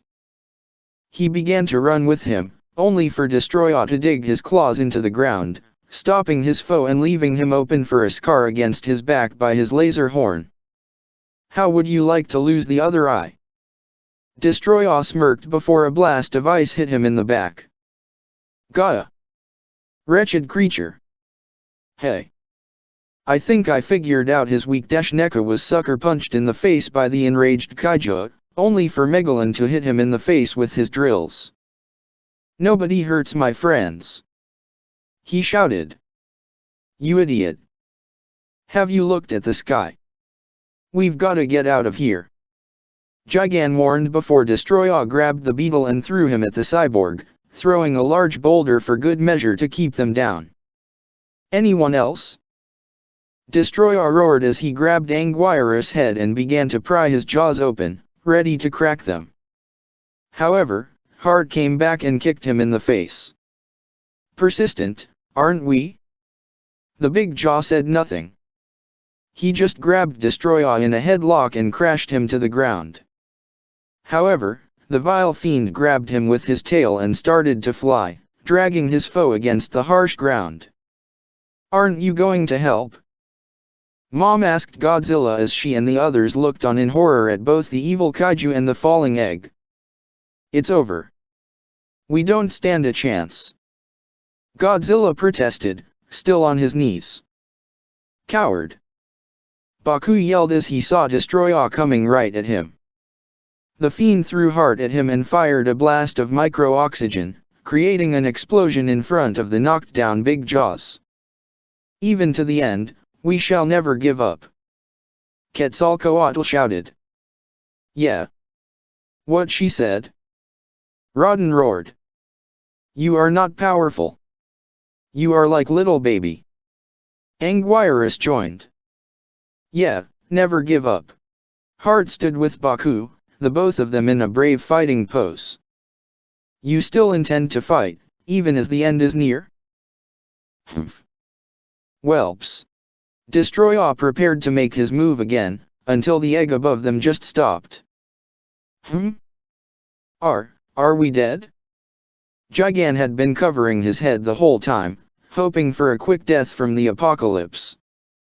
Wah!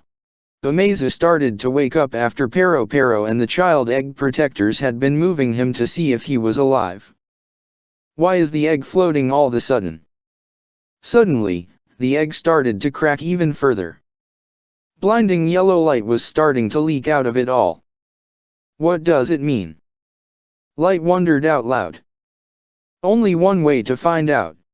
Rodden took a step back as the egg violently trembled. Oh! Godzilla began. Crud. Hart finished as light exploded from the egg, blinding all and enveloping everything in an almost heavenly glow. Tension, married with silence, it seemed like the end had come, until the words signifying the actual end of things came from one of the beings that had been resting inside the egg this whole time, and those words were, "Hello. Are you ready to Mario Seas?" The outline of a freakish 3D head was the first thing to come into view. www.youtube.com/watch?? V = Y0 CVB7. Yep. We're screwed. Terror has come to Egg Island.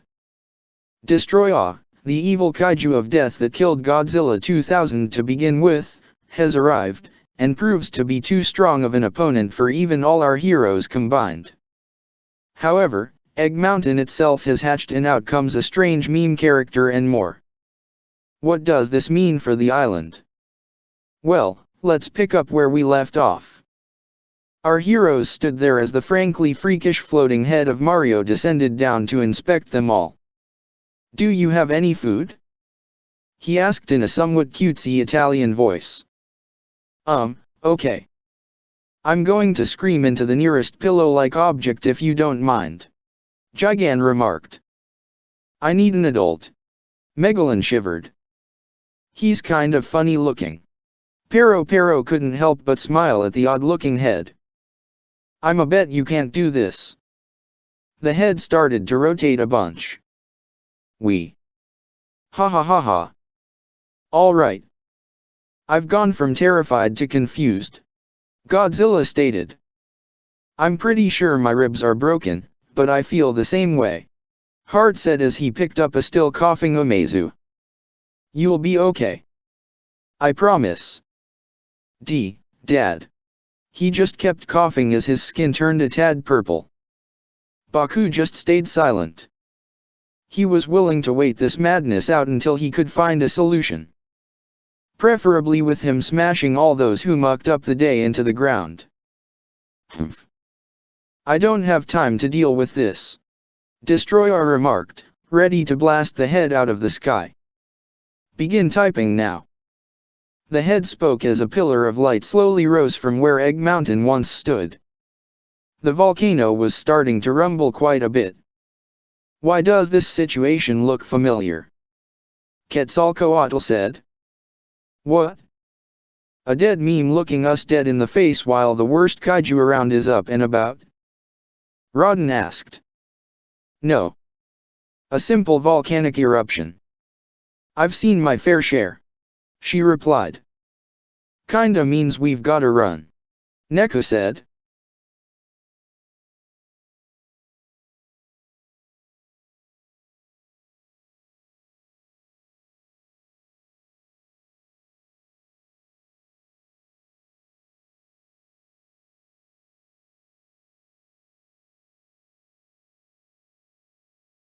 At that moment, Destroyer fired a beam of micro-oxygen at the head, only for it to teleport and get behind him.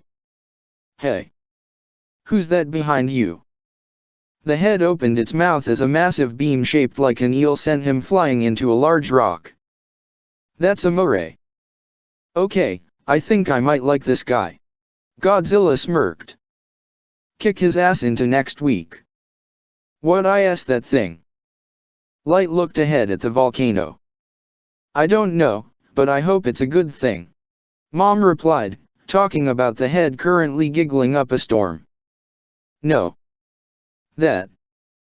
Anguirus helped clarify as a large shape began to form in the pillar of light. Many horrible orange/yellow lights illuminated inside of it as a purple/white alien being began to form. It was even harder to describe than Destroyer. It was much like a squid, only with large wings that had tentacles jutting out of them. Instead of legs, it was a short, but stocky tail. Its head was large and bulbous, with a single vertical yellow eye gleaming on all it saw. This is that Sir Guy's fault, isn't it? Hart turned to Godzilla. Hey, if you need someone to blame. Godzilla shrugged. I think we may need more men. Anguirus backed away as the skies became almost digital. The whole island was in uproar. They may have been confused with what was going on, but it was a sure enough sign to run for the hills. Is this the apocalypse? Baku looked around. Actually, this is the part where I say peace out. Gigan shouted as he and his partner flew up to escape, only to be grabbed by seemingly nothing. Hey! What gives? We're in trouble. No. Megalon was right, for he and Gigan were dragged into the distance towards the gigantic alien monster. Even Destroyer found his tail being tugged. Wait. I wasn't finished. You can't do this to me. I will kill every last dash. With a small roar he was tugged even faster to the alien. Please be leaving reality forever. Please be leaving reality forever. Godzilla prayed. Saddle up, everyone. We've gotta get out of here. Rodden proclaimed. I second that. Hart agreed. Mario's Wet World Challenge. The Mario head cried out as a wave of raw data engulfed our heroes and sent them over the horizon, some of them holding onto each other for dear life. I don't see what's the problem. Pero swam through the wave easily. I do this all the time. Oh, do be quiet. Quetzalcoatl shouted as the wave came down. A few moments later. U2.be/AC7RSIMZMG ? T = 25. The three villainous kaiju found themselves staring at the freakish cephalopod, its very eye bigger than even Destroyer. You mind telling me what this is all about? Gigan yelled, struggling to break free. I will kill these two and then, you're next. Destroyer roared. Silence, fools. The alien's eye glowed with those words. The voice was tiptoeing over the boundary between scratchy and deep. If you wish to live, you will listen and listen good.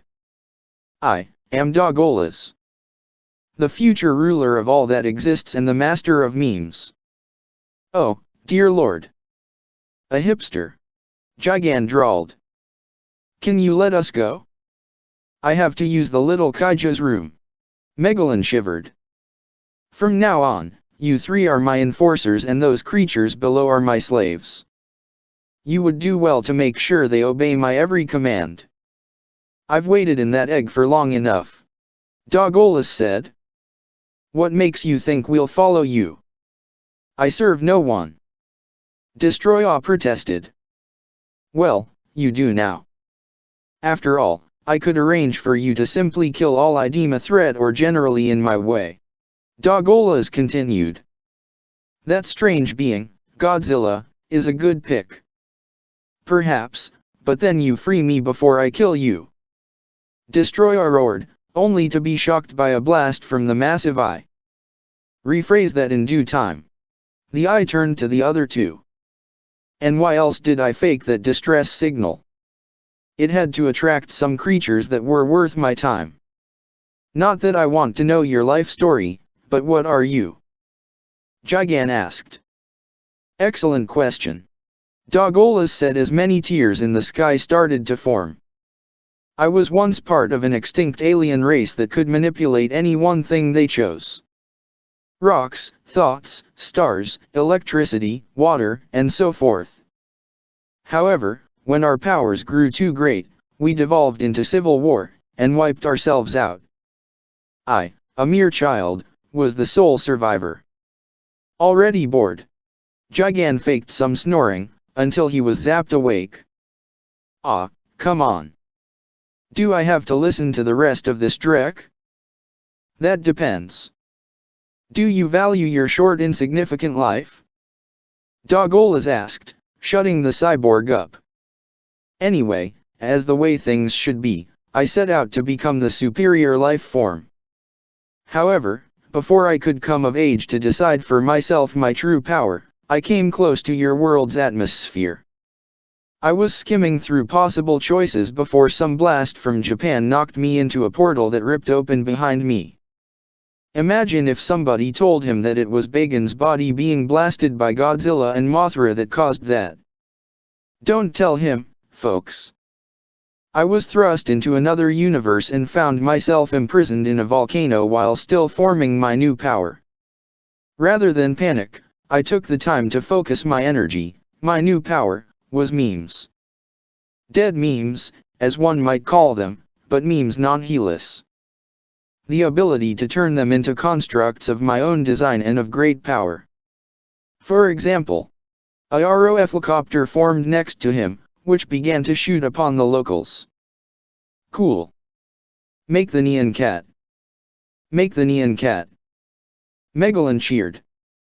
How interesting. Destroyer became enraptured by the havoc taking place.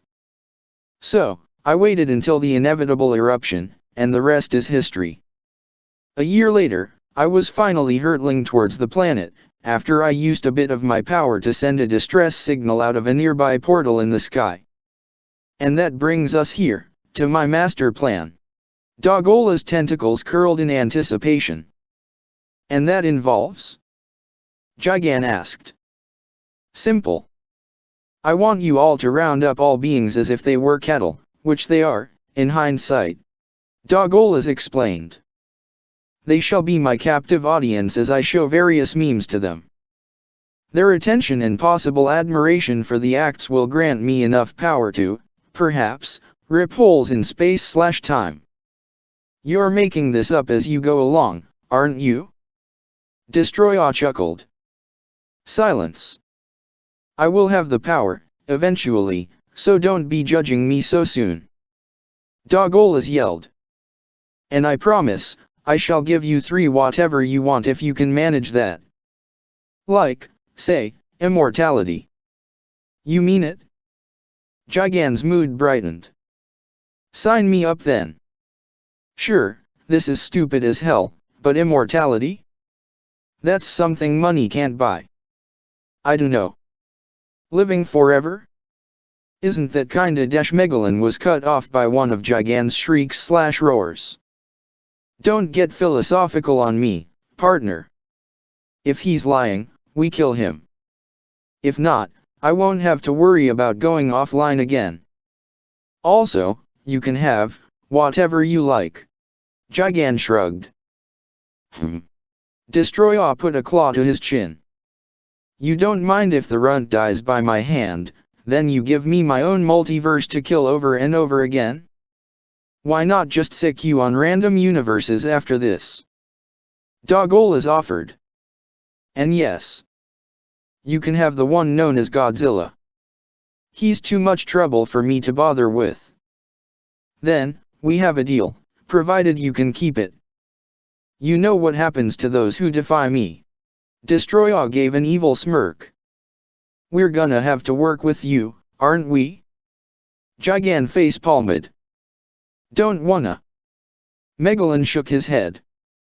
3 words, my new enforcers. Dogolas threw them into the ground harshly. Deal with it. Oh, no. I've fallen, and I can't get up. That is my impression of you. Mario had commentated. Okay, Megs. Do I want immortality that bad? Gigan groaned. Don't answer that. Just, get up and let's go round up some dinos. Meanwhile at Old Man Beckon's place. The elderly sedentary Big Jaw finally awakened after seeing a huge pile of characters land in front of him. Is that you, Baku? And Heart? What are you? He looked around as best as he could and let out a small gasp when the ground rumbled. I've been asleep for too long, haven't I? No. It's just the end of the world. No pressure. Godzilla wheezed as everyone struggled to get up. How the heck are we even alive? I think I speak for everybody when I say. Hart cleared his throat. I have so many questions. Who Nelly? Where to unpack? Rodden sighed. I'm right here, you whippersnapper. Beckon reprimanded Hart. Can't even stand to say hello. Oh. Sorry. Good to see you again. Hart apologized. Beckon, we do indeed have much to unpack, as it were. Baku said. Yeah. And it may have something to do with the giant seafood special currently floating in the middle of this place. Neko motioned to the looming visage of Dogolas. Is that a god? Pero asked, just as wowed as everyone else. He may be big, but probably puny on inside. Anguirus suggested. Anyway, let exposition begin. An hour of rough exposition later. Everyone had, more or less, got situated at Beckon's home. Amaza was weakly eating berries, but still clinging to life rather well. Don't worry. Everything will be fine. Mom comforted the sickly hard shell. Yes. Just eat and stay strong. Remember what I taught you? Hart asked with worry in his voice. He had just been told only the bare essentials about Destroya, just an evil kaiju that Godzilla fears and nothing more, and the terrors of micro-oxygen. The science still confused everyone here, but it seemed to now be a disease spreader than a death dealer, mostly. Yeah, I'll be strong like you, then we can Amaza coughed again. Get back to traveling the island. And maybe more. Yeah. I guess our world is that small after all. Hart joked, though he was still filled with unease. He looked to Baku, whom was now uncomfortably close. What? Sorry, it's just, look at this chaos. Baku sighed as they both sat down together. And we're the ones who have to set things right. I never imagined it would come to this. Wouldn't have it any other way. It feels a bit weird depending on Big Jaws and other meat eaters, but if that's what it takes. Light was interrupted when Quetzalcoatl walked over to them. I have come to apologize. Rodden wouldn't be quiet about it, anyway. It was wrong of me to attack your mother, and know this. I am doing this for the sake of my new home and my nest. As a fellow mother, I understand we have a common goal. She explained. It's all right. I think you helped my back with your talons. Mom assured.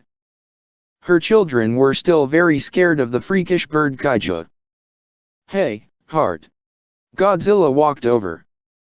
If we get through this, you wanna spar? I saw how you handled Destroya and, you surprised me. Heh. I've improved quite a bit. Hart flexed one of his arms. Mostly in here in the leg department. I bet you have. You're looking like your father every time I see you. Beckon remarked, earning a small scowl from Baku. Never mind. Gee. That didn't raise a red flag or two. Godzilla said sarcastically. Even I'm starting to see where this story's going. Mom agreed. What were we talking about? Hart raised a brow. How see women look at you funny? Anguirus stifled a laugh.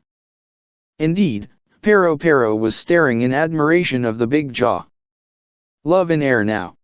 He whispered to Neku. I was doing nothing. The big swimmer's neck rose up. I was wondering if Umeza was going to be okay. I just wonder if this whole land is gonna be alright. Rodden sighed. We gotta think of a plan. I agree. We can't just stand idly by while that thing looms over us. Light pointed to Dogolas. You have powers, right? Yeah. We do. One problem, though. Godzilla sighed. We can't win with Destroya around. But we can beat him if we tried, right? Umezu asked. Yeah. He's just a weird crab thing. He may be tough, but I'd sooner die than let him run amok. It's not like I can run away from this. Hart shrugged. Might as well take him and those aliens out. You don't understand. He won't just kill you. He'll make you suffer. Godzilla shot up before noticing Neku. Unless you have ice powers, right? Yeah. I'm an ice Pokemon. Where is this going? She nervously looked around. Didn't you injure him greatly with your power? Quetzalcoatl asked. I cannot believe I'm admiring a sauropod. I used to feast on your kind, you know. Don't make it awkward. Pero asked humbly. I see. You could be the one to defeat him. Baku nodded. Provided you have greater bravery than your kind usually has. If there's one thing you should know, never underestimate plant eaters. Just look at my mother. She had to raise me of all people. Hart remarked. Shots fired. Anguirus jumped up. Bakken laughed. Looks like somebody got the best of one-eyed Baku. Why did you raise him like that again? Baku turned to Mom. She said nothing, as she was starting to feel a bit smug at the moment. You're lucky I find that in your confidence slightly amusing. Wait, what? She wasn't prepared for that. Scandalous. Bakken smirked. Can we get to the plan now? Light was eager to change the subject. I think I get it. Godzilla actually smirked. If we can get you close enough to that freak, you can freeze his entire body and we shatter that S.O.B. I guess I can. Neku smiled. Hooray. We can win. Umezu jumped up before coughing. Oh, and I might need a sample of him to develop an antidote for your son's problem. Rodden said. I know my way around medicine. I know you're smart, but we live on an island. How could you possibly know about that? Godzilla was curious. Well, it all started dash. Smash. Guess what time it is? It's time for you to type. Let's go. The Mario head was now in front of them, with Gigan, Megalon, and Destroya at his side. Very scary. You guys again? Hart shouted. Ugh. People all day today. Listen, we're kinda in the mood for a captive audience, so just follow us in an orderly fashion and nobody gets hurt. Gigan gave an evil smirk to Godzilla. Except you. We have a bone to pick. Especially Red over here. You will address me by my full name, whelp. Destroya growled. Sonny, isn't he? Gigan smirked. We even brought friends. Like this freakish head. Megalon exclaimed. Brace yourselves, everyone. Get Mom and the kids to safety, Baku. Hart ordered. The large Big Joe rounded up the family. Humph. Taking orders from Dash. Now, Baku. Listen to the lad. They're the ones with the plan, after all. Beacon advised. You mind keeping it down? I'm trying to get some winks. No respect, these young men. I'm technically part woman. Destroyer remarked, silencing everyone. Though, male is fine. I just wanted to make your minds suffer a bit more. Oh. Angie once promised never to hit ladies. The ankylosaurid said sheepishly. Oh, no. I can't unsee Destroyer in a bikini. Megalon covered his eyes. That statement only drew a loud primal scream of disgust and fear from Godzilla, who just fired a beam at Gigan's head. That's it. Call in the troops. Gigan yelled at Mario Head. www.youtube.com/watch?? V equals FQNCQS. Okie dokie. The head opened up his gaping mouth to unleash even more dead memes. Saddle up, everyone. Let's deal with this, Texas style. Rodden fired a radium beam at a cat wielding a keyboard as a weapon. This time, I'll end this. Quetzalcoatl lunged for Gigan, who found himself being dragged through the ground by the angry mother. I can fight.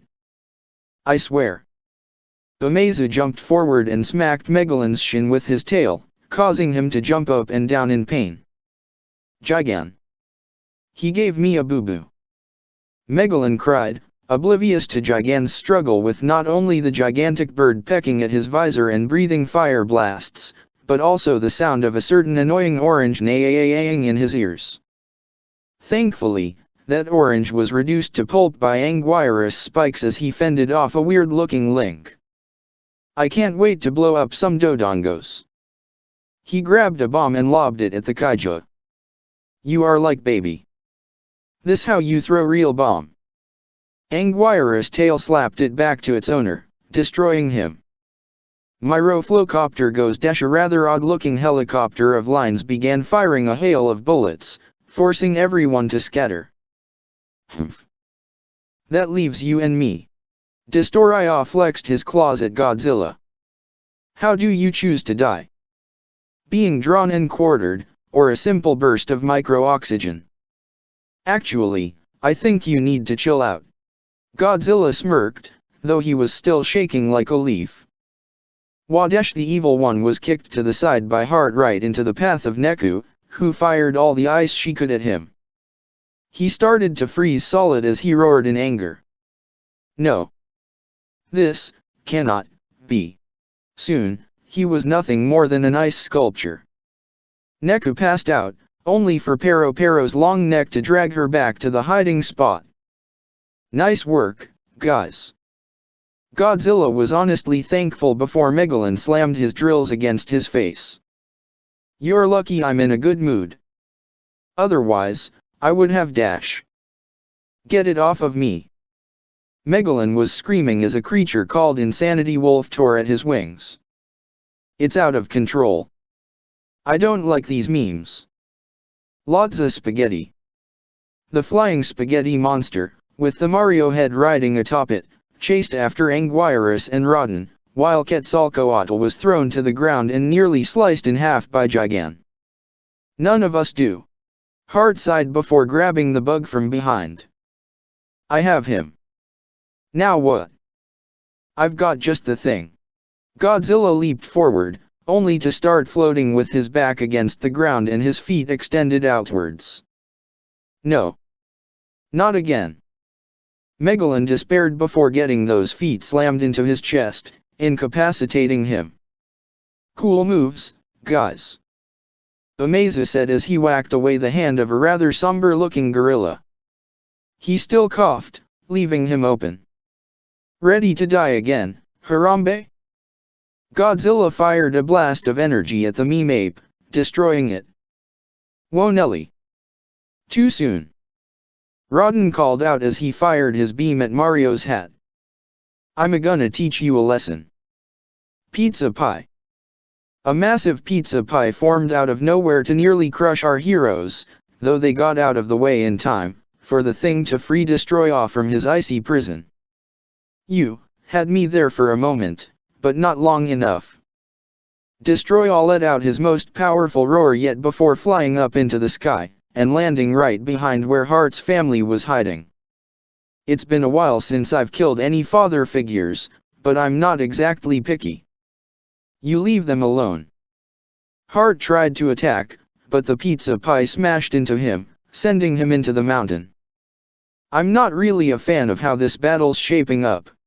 Beckon sighed with a hint of fear. You alright, Heart? Baku tried to help, but he found himself ensnared by Gigan's cables. Not this time, big guy. Gigan started to pull, his chainsaw revving up. And no beam weapons this time. Go figure. Not a problem. Baku narrowed his eyes and he started to charge. Before Gigan's eyes, he jumped up and tail swatted his head, knocking Gigan out. I'm starting to like this fighting style. Help now. Anguirus fended off a dabbing Squidward that just kept multiplying. For the last time, I am not extra thirsty. Or whatever that means. Pero grabbed an annoying thumbnail that was shooting lasers out of the sky with her jaws and swung it down to the best of her effort. You think you guys have it bad? Rodden and Quetzalcoatl were still being chased by the Mario head, which just kept giggling. You're as big as the moon. Ehehehe. The head shouted as he fired a mouth laser that singed their wings. www.youtube.com/watch?? V = L2 Attention, everyone. Destroyer spoke up while standing atop Beckon's tower. Mom was looking pretty beat at the base of it, as her children struggled to get her up. It's time I tried something new, a hostage situation. He held Light in his tail, the egg protector bruised and bloodied. And no. Heart struggled under the pizza pie. Godzilla, stop him. Guys. I could use a hand. Godzilla turned to his allies, whom were a bit preoccupied by the memes. Guys. He started to tremble as Destroyer flew down to his level. What's the matter, Runt? Aren't you going to stop me? He taunted as his tail pincer clenched tighter on Light's throat. I will. The memories of his death began to ring through the Monster King's mind. Just let him go and dash. And what? You disgust me. I enjoy the feeling to terror on people's faces, but you? You're the last one I'd expect to be this, paralyzed. Sure, I killed you, but shouldn't that lead you to a nice suicidal urge to kill me? Destroyer growled. I'm torn between laughing or just spitting at you. Heart, please, if I don't make it. Light's face met Heart's, even as the big jaw struggled to get free. Take care of Mom and our siblings, I know you'll do a great job. He gave a smile. You're the best brother I ever had. Don't talk like that. Godzilla is going to, what are you waiting for? Heart yelled at the still terrified kaiju. Well? Hit me. Hit me. Destroyer screeched, clenching his tail claw so hard that blood began to leak down Light's mouth. Just do it, comrade. Anguirus yelled as a swarm of troll faces began to harass and attack the group. Go for it. Mario Head urged Destroyer. Just do it. A random Shia Elibuf urged before firing a laser at Baku. Godzilla, with all of his might, fired a blast of atomic breath at Destroyer's head. However, when the smoke cleared, he was only slightly singed. How pathetic. I expected nothing less, and I'm still disappointed. With that, his tail claw clenched one last time. Thus, Light's neck was snapped. His body hit the floor as Destroyer scoffed in irritation. Brother! Heart screamed as tears fell down his face. You're dead.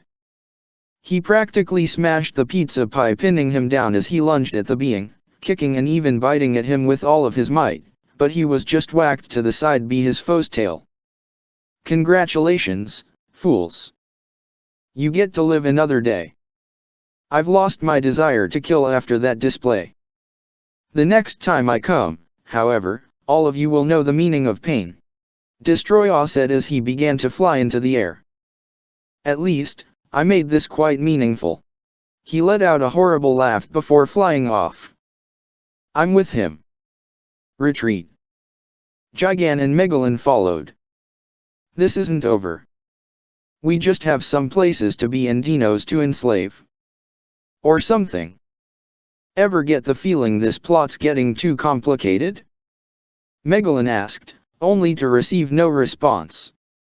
See you next time. Bye-bye. Mario head floated up into the sky before vanishing, leaving everyone else to pick themselves up after the assault. They all stayed silent as they took in the first biggest loss, and perhaps, not the last if they weren't careful. No. Brother. Hart began to sob. I'm so sorry. His mother, son, and siblings joined in hugging him and the corpse, rivers of tears going down their faces. Pero even joined, her large body hugging them all. Uncle. Amazu sniffled. Baku was tempted to join them, but he just bowed his head. You sure you don't want to help him? This might take him to a dark place, is all. Beckon warned the one-eyed champion. Put your hats down in respect. Rodden sighed. Figure of speech, is all. I couldn't stop him. Neko got up, ashamed. My ice wasn't strong enough for just one job. You did all you could, comrade. Anguirus assured. What a demon, he didn't even eat him. That is the mark of a sadist. Quetzalcoatl remarked. Godzilla just stood there, struck dumb by his own weakness. Dad. He muttered. I don't know what to do, he's too strong, and I'm so pathetic, and to think, this just after I took down Bagan, heh, what a weakling I am. Hart was almost tempted to just deck Godzilla in the face for not saving his brother in time. However, he overheard those words. He could tell something was very wrong with the kaiju and, for now, there was no time to snap at others. He just wanted his brother back, even though he knew it was a silly thing to think of. Rodden, on the other hand, noticed Shiny Island in the distance. The desperation to end this madness had caused his thinking skills to go into overdrive, but he was already putting two and two together. The amount of materials, the tiers into whatever realm these demons were coming from, that giant alien monstrosity. Perhaps there was a chance to swing this horrible event in his team's favor.